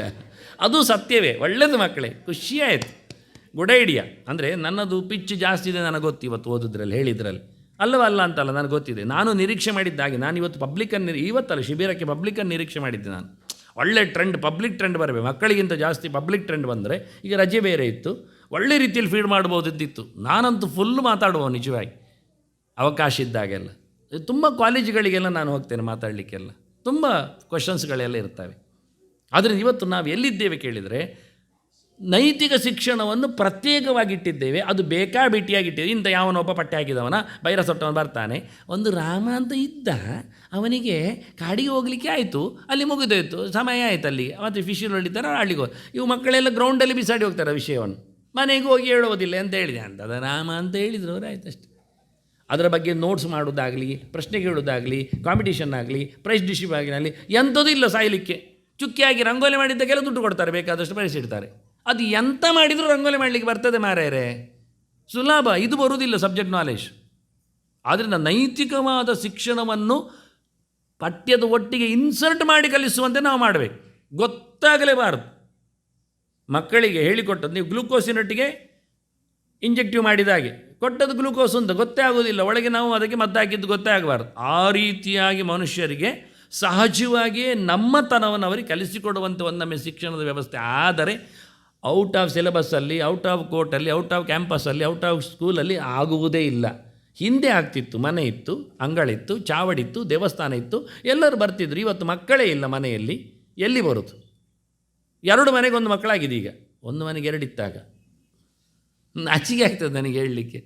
ಹಂಚಿದಾಕಲಿಲ್ಲ ಡಿಯರ್ಲಿ ಇಜ್ಜಿಯೇ ನಮ್ಮನೆ ಪೋಪುನ ಅಂತಾನೆ ಕೆಲವೊಮ್ಮೆ. ಇದೆಲ್ಲ ಮಾಮೂಲಿ ಮಾತುಗಳು ನಾವು ಕೇಳಿದ್ದು. ಇದರಲ್ಲಿ ಕಾಲೋನಿಯಲ್ಲಿ ಒಂದು 4 ಮಕ್ಕಳು ಇರೋದು, 12 ಮನೆ ಇರ್ತದೆ, 4 ಮಕ್ಕಳು ಪುಣ್ಯಕ್ಕೆ. ಅದು ಜಾಸ್ತಿ ಆಯ್ತು ಅವರಿಗೆ ಕೆಲವೊಮ್ಮೆ, ಅವರನ್ನು ಹೋಗಲಿ ಬಿಡೋದಿಲ್ಲ. ಈ ಪೋವಡ್ಚವಳು ಆಕಲು ಸ್ವಲ್ಪ ರೌಡಿಲಿಲ್ಲರು ಅವ್ರು ಹೇಳೋದು, ಅವ್ರ ಮೇಲೆ ಇಷ್ಟು ಸಣ್ಣ ಮಕ್ಕಳೇ ರೌಡಿ ಮಾಡಿಬಿಡ್ತಾರೆ, ಪಟ್ಟಿ ಇವರೇ ಕಟ್ತಾರೆ. ಆದ್ದರಿಂದ ನಾನು ಹೇಳುವಂತೆ ನಮ್ಮಲ್ಲಿರತಕ್ಕಂಥ ಹಾತೆಗಳನ್ನು ನಾವು ಹೇಗೆ ಹಿಡಿಯುವುದು ಅಂತ ಹೇಳೋದಕ್ಕೆ ಅವರಿಗೆ ಗಾಳಿಪಟದಾಗಿ ಹಗ್ಗ ಹಾಕಿ ಇಡುವುದಲ್ಲ. ಅದು ಎಂಥ ಒಂದು ಪಿಕ್ಚರ್ ಇತ್ತಲ್ಲ, ದೋ ಆಂಕೆ ಮತ್ತು ಹಾತ್ಸ್, ಅಲ್ಲಿ ನೋಡಿ ಆ ಜೈಲಿನ ನೋಡಿ, ಆ ಹಳೆ ಹಂಗಸು ಆವತ್ತು ನೋಡಿದ ಪಿಕ್ಚರ್ ಅದು. ಆ ಜೈಲಿನ ಹುಡುಗರನ್ನು ತಂದರು, ಅವರಿಗೆ ಕೋಟೆ ಕಟ್ಟದೆ ಬೇಲಿ ಇರದೆ ಹೋಗಿ ಬದುಕಿ ನೋಡಿ ಅಂತ. ನೀವು ಯಾವತ್ತು ಹಗ್ಗ ಹಾಕ್ತೀರಾ ಆವತ್ತು ಸಾಯ್ತೀರಿ, ಯಾವತ್ತು ಬುರ್ಕ ಹಾಕ್ತದ ಆವತ್ತೇ ಒಳಗೆ ಕೊಳಿತದೆ, ಯಾವತ್ತು ಓಪನ್ ಇರ್ತದ ಇನ್ನೆಂಥದ್ದು ನೋಡಲಿಕ್ಕಿಲ್ಲ, ಅಷ್ಟೇ ತಾನೇ ಮುಗಿದು ಆರಾಮ ಇರ್ತದೆ. ಈ ರೀತಿಯಾಗಿ ನಾವು ಶಿಕ್ಷಣವನ್ನು ಮೊದಲಿಂದ ಕೊಟ್ಟರೆ ಮಾತ್ರವೇ ನಾವು ಬೆಳೆಯುವಾಗ ಚೆನ್ನಾಗಿ ಬರ್ತೇವೆ. ಇಲ್ಲ ಆದರೆ ಇಂಥದ್ದು ಅಡ್ಡದಾರಿಯಲ್ಲಿ ಹೋಗ್ತೇವೆ. ಇವತ್ತು ಜನಸಂಖ್ಯೆ ಕಮ್ಮಿ ಆಗಿದೆ, ಮನೆಯಲ್ಲಿ ಕೊಡಲಿಕ್ಕೆ ಸೊತ್ತಿಲ್ಲ, ಹಾಗಾಗಿ ಇನ್ನೊಂದು ಕಡೆಯಲ್ಲಿ ಇರತಕ್ಕಂಥ ಅಟ್ರಾಕ್ಷನ್ಸ್ ನೋಡಿಕೊಂಡು ಅವ್ರು ಬಾಯ್ಬಿಟ್ಟು ಹೇಳಿದ್ರಲ್ಲ. ನಾನು ಅವರಿಗಿಂತ ಮುಂದಿನ ಗೆರೆ ಹೇಳುತ್ತೇನೆ. ಎಂತ ಹೇಳಿದ್ರು ಗೊತ್ತಂತ ಅವರು, ನಮಗೆ ಹಿಂದೂ ಹುಡುಗರು ಏನು ಕೊಡ್ತಾರೆ? ಪಾನಿಪುರಿ ತಿನ್ನಿಸ್ತಾರೆ ಧರ್ಮಕ್ಕೆ, ಅವರೇ ನಮಗೆ ಪರ್ಫ್ಯೂಮ್ ಕೊಡ್ತಾರಾ? ಇವರ ವಾರಕ್ಕೊಮ್ಮೆ ಎಲ್ಲ ಕೊಡ್ತಾರೆ ನಮಗೆ ಅಂತ ಹೇಳ್ತಾರಂತೆ. ಅದರಲ್ಲೇ ಸಂತೋಷ ಮುಗಿಯಿತಾ? ಜೀವನ ಪೂರ್ತಿ ಅದರಲ್ಲೇ ಆಯಿತಾ? ಒಂದು ಪರ್ಫ್ಯೂಮ್ ಆಗಿದ ತಕ್ಷಣ ಕಾಸ್ಟ್ಯೂಮಲ್ಲಿ ಇವರು ದೊಡ್ಡ ಸಂಗತಿ ಆದ್ರೆ ಪಾನಿಪುರಿ ತಿನ್ನೋದ್ರಲ್ಲಿ ಇವರು ಮೆರೆದಾಯ್ತಾ? ಅದಲ್ಲ ಸುಖ ಅನ್ನುವುದನ್ನು ನಾಳೆಯ ಯೋಚನೆ ಬಗ್ಗೆ ನಾವು ಮೊದಲಿಂದ ಹೇಳಿಕೊಟ್ಟಾಗ ಮಾತ್ರ ನೀನು ಒಂದು ಅಮ್ಮ ಆಗ್ತಿ ಆಗಬೇಕು. ಅದರಿಂದ ನಿನ್ನದೊಂದು ಪ್ರಾಡಕ್ಟ್ ಕೊಡಬೇಕು ಲೋಕಕ್ಕೆ, ಅದು ಮೋದಿಯಂತೆ ಬರಬೇಕು ಹೇಳಿಕೊಟ್ಟುವ ಭರವಸೆ ನಮ್ಮಲ್ಲಿ ಉಂಟ ಯಾರಿಗಾದರೂ? ಅಂಥ ಅಮ್ಮಂದಿರನ್ನು ನಾವು ಸಾಕಬೇಕು, ಅಂಥ ಅಮ್ಮಂದಿರನ್ನು ನಾವು ಪ್ರಾಡಕ್ಟ್ ಮಾಡಬೇಕು, ಅಂಥ ಅಮ್ಮಂದಿರ ನಮಗೆ ಬರಬೇಕು. ಆಗ ಮಾತ್ರ ಈ ದೇಶ, ಈ ಜನ ನಿಜವಾಗಿಯೂ ಆರಾಧ್ಯವಾಗ್ತಾರೆ, ಪೂಜನೀಯರಾಗ್ತಾರೆ. ಮಾತೃ ದೇವೋಭವ ಎನ್ನುವ ಸ್ಥಾನವನ್ನು ಗಿಟ್ಟಿಸಿಕೊಳ್ಳುವಂತೆ ನಾವು ಎಲ್ಲರೂ ಜವಾಬ್ದಾರಿಯುತವಾಗಿ ವರ್ತಿಸಬೇಕೆನ್ನುವುದು ಸತ್ಯ. ಅದರ ಆಚೆಗೆ ಏನು ಪ್ರಯತ್ನ ಮಾಡಲಿಕ್ಕೆ ಆಗ್ತದೆ ಎಂದು ನನಗೆ ಹೇಳುವುದು ಗೊತ್ತಿಲ್ಲ. ಯಾಕೆಂದರೆ ಗುರುಕುಲದ ಪದ್ಧತಿಗಳಿಲ್ಲ, ಆ ರೀತಿಯಲ್ಲಿ ನಾವು ಕಲೀಲಿಕ್ಕೆ ಬರುವುದೂ ಇಲ್ಲ. ಹೆಂಗಸರಿಗೆ ಇವತ್ತು ಶಿಕ್ಷಣದಿಂದ ವಂಚನೆ ಆಗಲಿಲ್ಲ, ಹೆಚ್ಚಾಯಿತು ಕಾಣ್ತದೆ. ಸ್ವಲ್ಪ ಮಾತಾಡಿದ್ದಲ್ಲ ಅವ್ರಿಗೆ ಕೊಟ್ಟದ್ದು ಶಿಕ್ಷಣ, ಹಾಗಾಗಿ ಹಾರತಾರೇನೋ. ನಾನು ಮದುವೆ ಆಗೋದಿಲ್ಲ ಅಂತಾರೆ ಅವರು. ಡಿಗ್ರಿ ಮುಗಿಲಿ ಅಂತಾರೆ, ಮಾಸ್ಟರ್ ಡಿಗ್ರಿ ಮುಗಿಲಿ ಅಂತಾರೆ, ಡಾಕ್ಟ್ರೇಟ್ ಬರಲಿ ಅಂತಾರೆ, ವೃತ್ತಿ ಬರಲಿ ಅಂತಾರೆ, ಜಾಬ್ ಓರಿಯೆಂಟೆಡ್ ಆಗ್ತಾರೆ. ಕೊನೆಗೆ ಆನಂತರ ಅವನು ಹೇಳ್ತಾನೆ, ಹುಡುಗನೇ ಹೇಳ್ತಾನೆ, ನಿನ್ನ ಮದುವೆ ಅಪನತಿ ಅನುಭವಿಸಿಲ್ಲ ಅನ್ನೋ ತೂವಲಿ ಅಂತಾನೆ. ಯಾಕೆ ಉಳಿದ 40 ಆಗಿರ್ತದೆ ಆಗ. ಹಾಗಾಗಿ ಆಗದಿರಲಿ ಅಲ್ವಾ? ಒಳ್ಳೆ ಮಕ್ಕಳು ಬರಬೇಕಾದರೆ ಹೆಣ್ಣುಮಕ್ಕಳು ತುಂಬ ಜವಾಬ್ದಾರಿಯಿಂದ ವರ್ತಿಸಬೇಕೆನ್ನುವುದನ್ನಷ್ಟೇ ನಾನು ಪ್ರಾರ್ಥಿಸಬಹುದು, ಮತ್ತೇನು ಮಾಡಲಿಕ್ಕೆ ಆಗುವುದಿಲ್ಲ. ಇನ್ನೇನಿದ್ರೂ ನಾಸಿಕನ ಅದೆಲ್ಲ ನೋಡಿ, ಒಂದು ಸರ್ತಿ ನೀವು ವೃತ್ತಿಗೆ ಸೇರಿದ್ರ, ಸತ್ಯ ಹೇಳ್ತೇನೆ ನಾನು, ದುಡ್ಡು ಎಲ್ಲಿಂದ ಬರ್ತದ ಅಲ್ಲಿಗೆ ಮನುಷ್ಯ ಸರೆಂಡರ್ ಆಗಿರ್ತಾನೆ. ಕಷ್ಟ ಆಗೋದಿಲ್ಲ. 50% ಅವ ತನ್ನನ್ನು ಮಾರಿರ್ತಾನೆ, ಅವ್ರು ಪರ್ಚೇಸ್ ಮಾಡಿರ್ತಾರೆ. ಓನರ್ನ ಕತೆ ಹಾಗೆ, ದುಡ್ಡು ಕೊಟ್ಟಿತ್ತ ನಿಮ್ಮ ಜುಟ್ಟು ಅವರ ಕೈಯಲ್ಲಿ ಬಂತು ಅಂತ ಅರ್ಥ. ಅದು ನಿಮ್ಮ ಕೈಯಲ್ಲಿ ಅವರು ಪೊರಕೆ ಕೊಡಬಹುದು. ಒಂದು ಸತಿ ಮನೆ ಕ್ಲೀನ್ ಮಾಡಿಬಿಡು ಅಂತಾನೆ, ಮಾತಾಡದೆ ಮಾಡಿ ಬರಬೇಕು. ಕಷ್ಟ ಆಗೋದು ಯಾವಾಗ? ವೃತ್ತಿಯಲ್ಲಿ ನೀವು ಎಲ್ಲಿಯಾದರೂ ಸಿಕ್ಕಿಬಿದ್ದರೆ, ನಿಮಗೆ ಸಹಾಯ ಅಂತವ್ರು ಮಾಡಲಿಕ್ಕೆ ಬಂದರೆ ಅಂತಾದರೆ, ನೀವು ಸಹಾಯಕ್ಕೆ ನೀವು ನಿರೀಕ್ಷೆ ನಿಂತರೆ ಸಂಪೂರ್ಣ ವಾಶೌಟ್ ಆಗ್ತದೆ. ಆದ್ದರಿಂದ ಕೇಳುವವರು ನನಗಿದ್ದಾರೆ ಅಂತ ಅಪ್ಪಮ್ಮನಂದಿರನ್ನು ಧಿಕ್ಕರಿಸದೆ, ಕೇಳೋರಿದ್ದಾರೆ ಹೇಳಿಕೊಂಡು ಅಣ್ಣ ತಮ್ಮಂದಿರನ್ನು ಧಿಕ್ಕರಿಸದೆ, ಕೇಳೋರಿದ್ದಾರೆ ಹೇಳಿಕೊಂಡು ಗಂಡಂದಿರನ್ನು ನೀವು ಮರೆಯದಿದ್ದರೆ ನೀವು ಖಂಡಿತವಾಗಿ ವೃತ್ತಿಯಲ್ಲಿ ಸೋಲುವುದಿಲ್ಲ. ಯಾವತ್ತು ನಿಮ್ಮನ್ನು ಮಾರಿಕೊಳ್ತೀರಾ, ಇವರು ಮೂವರನ್ನು ಧಿಕ್ಕರಿಸ್ತಾರವ್ರು. ತಂದೆ ಹೇಳಿದರೆ ಹೇಳಿಯಾ ನೀನು ಬಾರ ಅಂತಾನೆ, ಅಣ್ಣ ಇದ್ದಾನೆ ಹೇಳಿದರೆ ಅಣ್ಣನಿಗೆ ನಾನು ನೋಡಿಕೊಳ್ತೇನೆ ಅಂತಾರೆ. ಕೈ ಹಿಡಿದು ಗಂಡನೇ ಇದ್ದೇ ಹೇಳಿದರೆ ಇವತ್ತೊಂದು ದಿವಸ ಅಲ್ಲ ಎಂಥದ್ದು ಜವಾಬ್ ಹೇಳಿ ರಜೆ ಹಾಕಿ ಬಾ ಅಂತಾನೆ. ಮುಗಿದೋಯ್ತಾ, ಸೋತೇವೆ ನಾವು. ದುಡ್ಡು ಪ್ರಮೋಷನ್ ನಾಳೆ ಇನ್ನೊಬ್ಬರಿಗೆ ಕೊಡ್ತೇನೆ ಅಂತಾನವ. ನಾವು ಸೋತದ್ದೇ ಅಲ್ಲಿ, ನಮ್ಮನ್ನು ದುಡ್ಡಿಗೆ ಮಾರಿಕೊಂಡಿದ್ದೇವೆ. ಯಾವತ್ತು be content with what you have ಅಂತ ಅದಕ್ಕೆ ನೀವು ಕೇಳ್ಬೋದು ನನ್ನ ಹತ್ರ. ಅದಕ್ಕೆ ಹೇಳಿದ್ದು ನಾನು, ಸಣ್ಣ ಮೊತ್ತದಲ್ಲಿ ತುಂಬ ಖುಷಿಯಲ್ಲಿ ಬದುಕ್ತೇನೆ ಎನ್ನುವುದನ್ನು ನೀವು ಕಮಿಟ್ಮೆಂಟ್ಸ್ ಮಾಡಿಕೊಂಡ್ರೆ ನಿಮಗೆ ದುಡ್ಡಿನ ನಿರೀಕ್ಷೆ ಕಮ್ಮಿ ಆಗ್ತದೆ. ಒಬ್ಬ ಗಂಡನ ಸ್ಯಾಲರಿಯಲ್ಲಿ ನೀವು ಪೂರ್ಣವಾಗಿ ಸಂತೋಷವಾಗಿ 2 ಚಪಾತಿಯನ್ನು ತಿನ್ನಲಿಕ್ಕೆ ಬರ್ತದೆ ಅಂತ ಹೇಳ್ಬೋದು ನಾನು. ಇದನ್ನು ಮಾಡಿಕೊಳ್ಳಲಿಕ್ಕೆ ಕಲಿಬೇಕು, ಕಷ್ಟಪಡಬೇಕು. ಆದರೆ ಅದು ಇಷ್ಟ ಆಗಿರ್ತದೆ ಅಂದಾಗ ನಮ್ಮ ನಾಳಿನ ಜನಾಂಗ, ನನ್ನ ಮಗಳೇ ಚೆನ್ನಾಗಿ ಆಗ್ತಾಳೆ. ಅದನ್ನು ಯೋಚನೆ ಮಾಡಿ ನೀವು. ನಾನು ಹೋದರೆ ಆಯ್ತಲ್ಲ, ನನ್ನ ಮಕ್ಕಳು, ಯಾವ ತಾಯಿಗೂ ತನ್ನ ಮಕ್ಕಳು ಹಾಳಾಗಬೇಕು ಅಂತ ಇರೋದಿಲ್ಲ. ಅದಕ್ಕೋಸ್ಕರವಾದರೂ ಇವತ್ತು ತಾಯಂದಿರು ಸ್ಯಾಕ್ರಿಫೈಸ್ ಮಾಡಬೇಕು ಅಂತ ನಾನು ಮತ್ತೊಮ್ಮೆ ಹೇಳುತ್ತಾ ಇವತ್ತಿನ ಆ ನಾಸಿಕ ಚಿಂತನೆಗೆ ಒಂದು ಉತ್ತರ ಕೊಟ್ಟು, ಇನ್ನು ಕೇಳಲಿಕ್ಕಿದ್ರೆ ಹೇಳಿ. ಜಾಸ್ತಿ ಆದರೆ ಅಲ್ಲ, ಸಣ್ಣ ಸಣ್ಣ ಚಂದದ ಪ್ರಶ್ನೆಗಳನ್ನು ಕೇಳಿ, ಹೈಲೈಟ್ ಪಿಕ್ಚರ್ಸ್ ಬೇಡ. ಮತ್ತು ಅನ್ಯ ಜಾತಿಯವರಲ್ಲಿ ವ್ಯವಹಾರ ಕೂಡ ರಿಸ್ಟ್ರಿಕ್ಷನ್ ಮಾಡಬೇಕು. ಎಲ್ಲವೂ ಮೊಬೈಲ್ಗೆ ಚಾರ್ಜ್ ಮಾಡೋದು, ಮತ್ತೊಂದು ಏನಿದ್ರು ಬಸ್ ಕೂಡ ಅವರ ಬಸ್ಸನ್ನು ಹೆಚ್ಚು ಅದರಲ್ಲಿ ಪ್ರಯಾಣಿಸದೇ ಇರೋದು, ಅಂಥದ್ದೆಲ್ಲ ಮಾಡಿದರೂ ನಮಗೂ ಸೇಫೇ. ಅದು ಅವರಿಗೆ ನಾವು ಇದು ಮಾಡಿಕೊಟ್ಟಾಗ್ತದೆ, ದುಡ್ಡು ಮಾಡಿಕೊಟ್ಟಾಗ್ತದೆ. ನಾವೇ ಅವರ ಮೊಬೈಲ್ಗೆ ಹೆಚ್ಚು ಅವರ ಅಂಗಡಿಯಲ್ಲಿ ಹೋಗಿ ಚಾರ್ಜ್ ಮಾಡ್ತಾಯಿದ್ರೆ ಅವರು ನಮ್ಮ ಮೊಬೈಲ್ ನಂಬರ್ ಮಿಸ್ಯೂಸ್ ಮಾಡೋ ಚಾನ್ಸು ಇರ್ತದೆ. ಅಂಥದ್ದೆಲ್ಲ ಹೇಳ್ಕೊಡ್ಬೇಕು ಮಕ್ಕಳಿಗೆ. ಅವರಿಗೆ ಹೇಗೆ ತಯಾರು ಮಾಡ್ಬೋದು ಎನ್ನುವುದಕ್ಕೆ ಕೆಲವು ಮಾರ್ಗಸೂಚಿಗಳನ್ನು ಕೊಟ್ಟರು. ಅನ್ಯ ಮತದವರು ಅನ್ಯ ಜಾತಿ ಶಬ್ದ ಹಾಕಿದ್ದಾರೆ. ಜಾತಿ ಶಬ್ದಕ್ಕಿಂತ ಮತ ಶಬ್ದ ಹಾಕೋದು ಒಳ್ಳೆಯದು ವಾಸ್ತವವಾಗಿ ಅಲ್ಲಿ. ಯಾಕೆಂದರೆ ನಮ್ಮಲ್ಲಿ ಮತ್ತೆ ಪುನಃ ಬಹಳಷ್ಟು ತೊಂದರೆಗಳಿವೆ. ಇರಲಿ, ಕೆಲವು ಸೋರ್ಸುಗಳನ್ನು ಹೇಳಿಬಿಟ್ರು ಅವರು. ಮುಖ್ಯವಾಗಿ ಮೊಬೈಲ್ ಚಾರ್ಜ್ ಮಾಡುವುದಲ್ಲೇ ಹೇಳಿಕೊಟ್ರು. ರೀಚಾರ್ಜಿಂಗಲ್ಲೇ ಸೋಲ್ತಾರೆ ಕೆಲವೊಮ್ಮೆ ಅಂತ. ಮೊನ್ನೆ ಇವತ್ತು ಗೀತಾ ಲೇಖನಯಜ್ಞದಲ್ಲೇ ಕೆಲವೆಲ್ಲ ಅಂಥದ್ದೆಲ್ಲ ತೊಂದರೆಗಳೆಲ್ಲ, ನೋವುಗಳೆಲ್ಲ ಬಂದದ್ದಿದ್ದವು ವಿಷಯ. ಅದು ತಿದ್ದುವ ಮಾಧ್ಯಮಗಳನ್ನು ಅವರು ಹೇಳುತ್ತಾ ಬಂದದ್ದು ವಾಸ್ತವವಾಗಿ, ತಿದ್ದುವ ಮಾಧ್ಯಮಗಳಿಗೆ. ಆದರೆ ಪಬ್ಲಿಕ್ಕಲ್ಲಿ ನಾವು ಅಷ್ಟನ್ನು ಬಹಳ ಕಷ್ಟ. ಬಸ್ಸಿನಲ್ಲೇ ಹೋಗುವುದಿಲ್ಲ, ಅಂಗಡಿಯಲ್ಲೇ ಹೋಗುವುದಿಲ್ಲ. ನಾನು ಹೇಳಬಹುದು ಅಂತಾದರೆ ಹೇಳುತ್ತೇನೆ. ಯಾಕೆಂದರೆ ಕೆಲವು ದೇವಸ್ಥಾನಗಳಲ್ಲಿಯೇ ಕೆಲಸಗಳಲ್ಲಿ ಅವರೇ ಇದ್ದಾರೆ, ಹೆಸರು ಬೇರೆ ಮಾಡಿಕೊಂಡು. ಹಾಗಾಗಿ ಕೆಲಸ ಕೊಟ್ಟವರು ಯಾರು, ಕೆಲಸ ಗಿಟ್ಟಿಸಿಕೊಂಡವರು ಯಾರು ಅನ್ನೋ ವ್ಯವಸ್ಥೆ ಬೇಕಾಗ್ತದೆ. ಅದನ್ನು ಸಿಕ್ಕಿ ಬೀಳುವುದೆಲ್ಲ ಅಂತ ಉಂಟು ಗೊತ್ತುಂಟ. ಬುಡಕ್ಕೆ ಕೈ ಹಾಕಿದಾಗ ಸಿಕ್ಕಿ ಬೀಳ್ತದೆ. ಆದ್ದರಿಂದ ಇಲ್ಲಿ ಬೆಕ್ಕಿಗೆ ಗಂಟೆ ಕಟ್ಟುವವರು ಯಾರು ಅಂತ ಆಗಿದೆ. ನಿಲ್ಲಿಸುವುದು ಹೇಗೆ ಅಂದರೆ ಬಸ್ ಹತ್ತುವಾಗೆ ಕೇಳೋದಾ ಡ್ರೈವರ್ ಹತ್ರ, ನೀನು ಯಾವುದು ಅವನ ಗಡ್ಡ ಕಾಣದಿದ್ದರೆ ಕೊನೆಗೆ. ಆ ನಂತರ ಬಸ್ ಯಾರದ್ದು, ಮಾಲೀಕರದ್ದು ಕೇಳಬೇಕು. ಮತ್ತೆ ಅವರ ಡ್ರೈವರ್ ಬೇರೆ ಇರ್ತಾರೆ, ಗಮ್ಮತ್ತುಂಟು, ಡ್ರೈವರ್ ಬೇರೆ ಮಾಲೀಕರು ಬೇರೆ ಇರ್ತಾರೆ. ಮತ್ತು ಕಂಡಕ್ಟರ್ ಹತ್ರ ಕೇಳಬೇಕು ನಿನ್ನದೆಂಥದ್ದು ಅಂತ. ಇದು ಆಗುವಂಥದ್ದು ಹೋಗುವಂಥದ್ದಲ್ಲ, ಪಕ್ಕಕ್ಕೆ ಆಗುವಂಥದ್ದಲ್ಲ. ಗೊತ್ತಿದ್ದರೆ ಒಂದು ವಿಷಯ ಬೇರೆ, ಆದರೆ ಬಹಳ ಕಷ್ಟ ಇದೆ. ಇರಲಿ, ನಾನು ಹೇಗೆ ರಿಪೇರಿ ಮಾಡ್ಬೋದು ಅಂತ ಹೇಳಿಲ್ಲ, ರಿಪೇರಿ ಆಗಬೇಕಾದ್ದು ಹೇಗೆ ಅಂತ ಹೇಳಿದೆ. ರಿಪೇರಿ ಮಾಡೋ ಸೋರ್ಸ್ಗಳು ಸುಮಾರಿವೆ. ನಮ್ಮವರಿಗೆ ಭಾಷೆ ಬರಬೇಕಲ್ಲ, ಅರ್ಥ ಆಗಬೇಕಲ್ಲ, ಅದು ಹೇಗೆ ಹೇಳೋದು ಅಂತ ನನಗೆ ಅರ್ಥ ಆಗ್ತಾ ಇಲ್ಲ.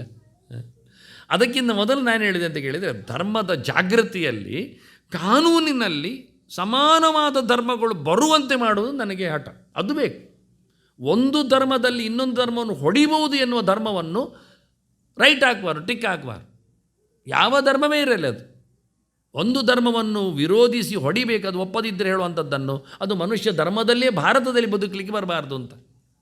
ಇದು ಆದರೆ ಕಷ್ಟ, ಇದಾದರೆ ಸುಲಭ. ವಾಸ್ತವವಾಗಿ ಸಾಮಾಜಿಕವಾಗಿ ಬದುಕಲಿಕ್ಕೆ ಬರ್ತದೆ.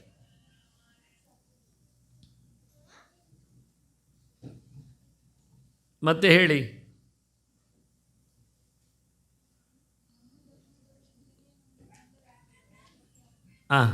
ಒಳ್ಳೆ ಪ್ರಶ್ನೆ ಇತ್ತು ಅದು ಮಾತ್ರ. ನಮ್ಮದವರೇ ನಮಗೆ ತೊಂದರೆ ಮಾಡ್ತಾರಲ್ಲ, ಇದಕ್ಕೇನಾದರೂ ನೀವು ಕೊಡಿ ಪರಿಹಾರ ಅಂತ.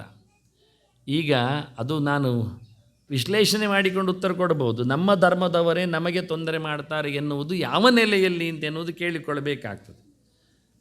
ಬೇಕೆಂದಲೇ ಮಾಡ್ತಾರ ಉದ್ದೇಶಪೂರ್ವಕವಾಗಿಯೇ? ಯಾಕೆಂದರೆ ನಾವು ನಾಯಿಯನ್ನು ನೋಚಿಸಲಿದ್ದರೆ ಅದು ನಮ್ಮನ್ನು ಕಚ್ಚಲಿಕ್ಕೆ ಬರ್ತದೆ ಎನ್ನುವುದು ಸತ್ಯ. ನಾವೇನು ಕಚ್ಚಲಿಲ್ಲ, ಮತ್ತೆ ಹೇಳ್ಬೋದು ಹೋಗಿ ನಾನು ಕಚ್ಚಿದ್ನ ಅದಕ್ಕೆ, ಮತ್ತು ನನಗೆ ಯಾಕೆ ಈಗ ನೀನು ಮತ್ತೆ ಅದನ್ನು ಹೀಗೀಗೆ ಮಾಡಿದ್ದೆ ಯಾಕೆ, ಟೆಂಪ್ಟ್ ಮಾಡಿದ್ದೆ ಯಾಕೆ, ಟೆಂಪ್ಟ್ ಮಾಡಿದ್ದೆ ಕಚ್ಚಿದ್ದು ಅಂತ.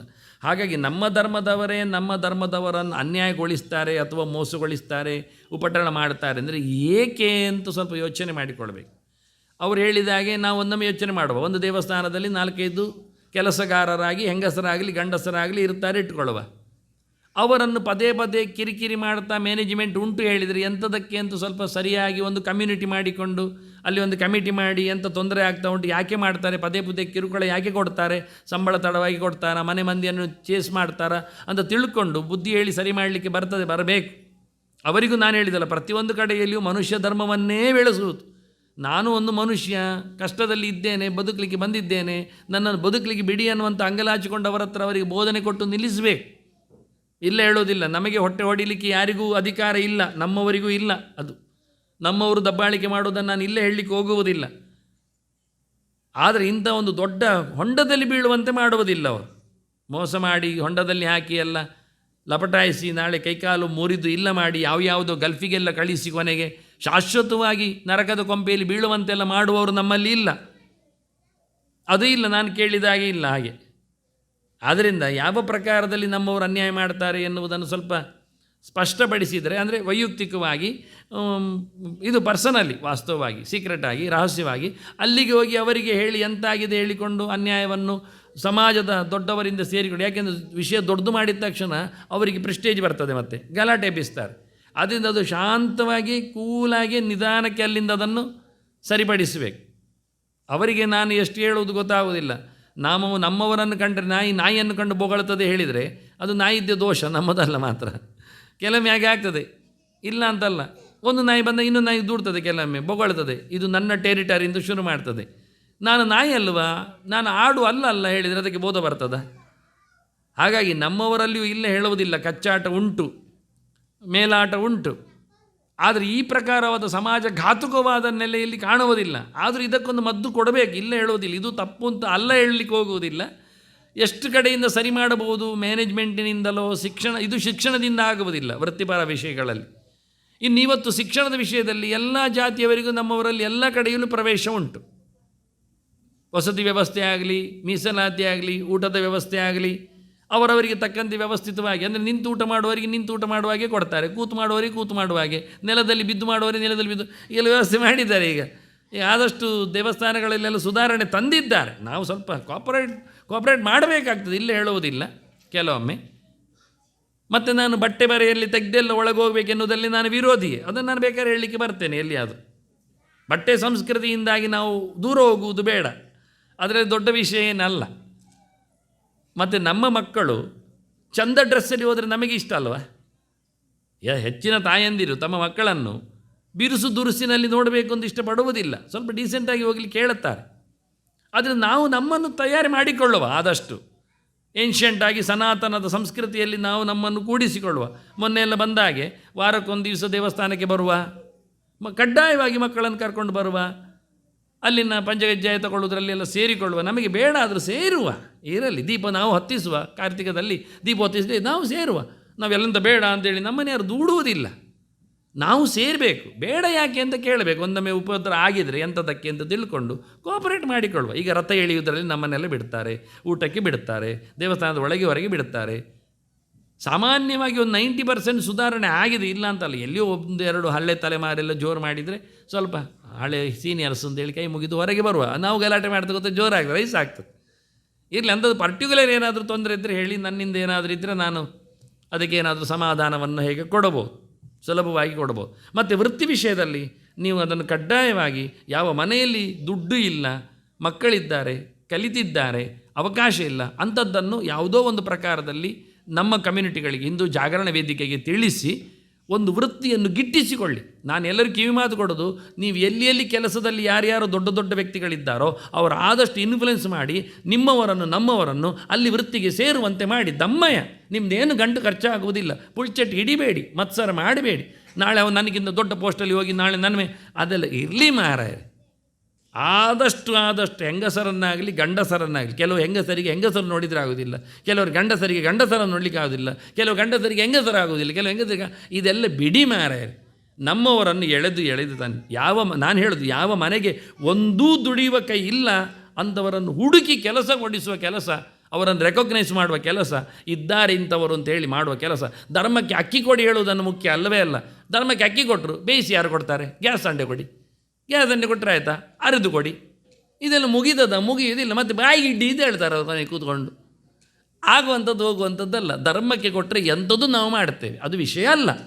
ನಾವು ವೃತ್ತಿಯನ್ನು ಹೇಳಿಕೊಡಬೇಕು, ವೃತ್ತಿಗೆ ಅವರನ್ನು ದೂಡಲಿಕ್ಕೆ ನೋಡಬೇಕು. ಆದ್ದರಿಂದ ಮೊದಲ ಬಾರಿಗೆ ನೀವು ಕೆಲಸದಲ್ಲಿದ್ದವರು ನಿಮ್ಮವರಿದ್ದರೆ ಆದಷ್ಟು ಇಲ್ಲದವರನ್ನು ಮನೆಗೊಂದು ಸಾಕು. ಎಲ್ಲ ಮಂಡೆ ಕೆಲಸಕ್ಕೆ ಹೋಗುವುದು ಬೇಡ, ದೊಂಡೆ ಬಿಚ್ಚುವುದು ಬೇಡ. ಒಂದು ಜನ ಯಾರಾದರೂ ಕೆಲಸಕ್ಕೆ ಹೋಗಿ ಇಡೀ ಮನೆ ಮಂದಿಯನ್ನು ಸಾಕುವಾಗೆ ಮಾಡಿದರೆ ಅದಕ್ಕಿಂತ ದೊಡ್ಡ ದೇವರ ಸೇವೆ ಏನೂ ಇಲ್ಲ.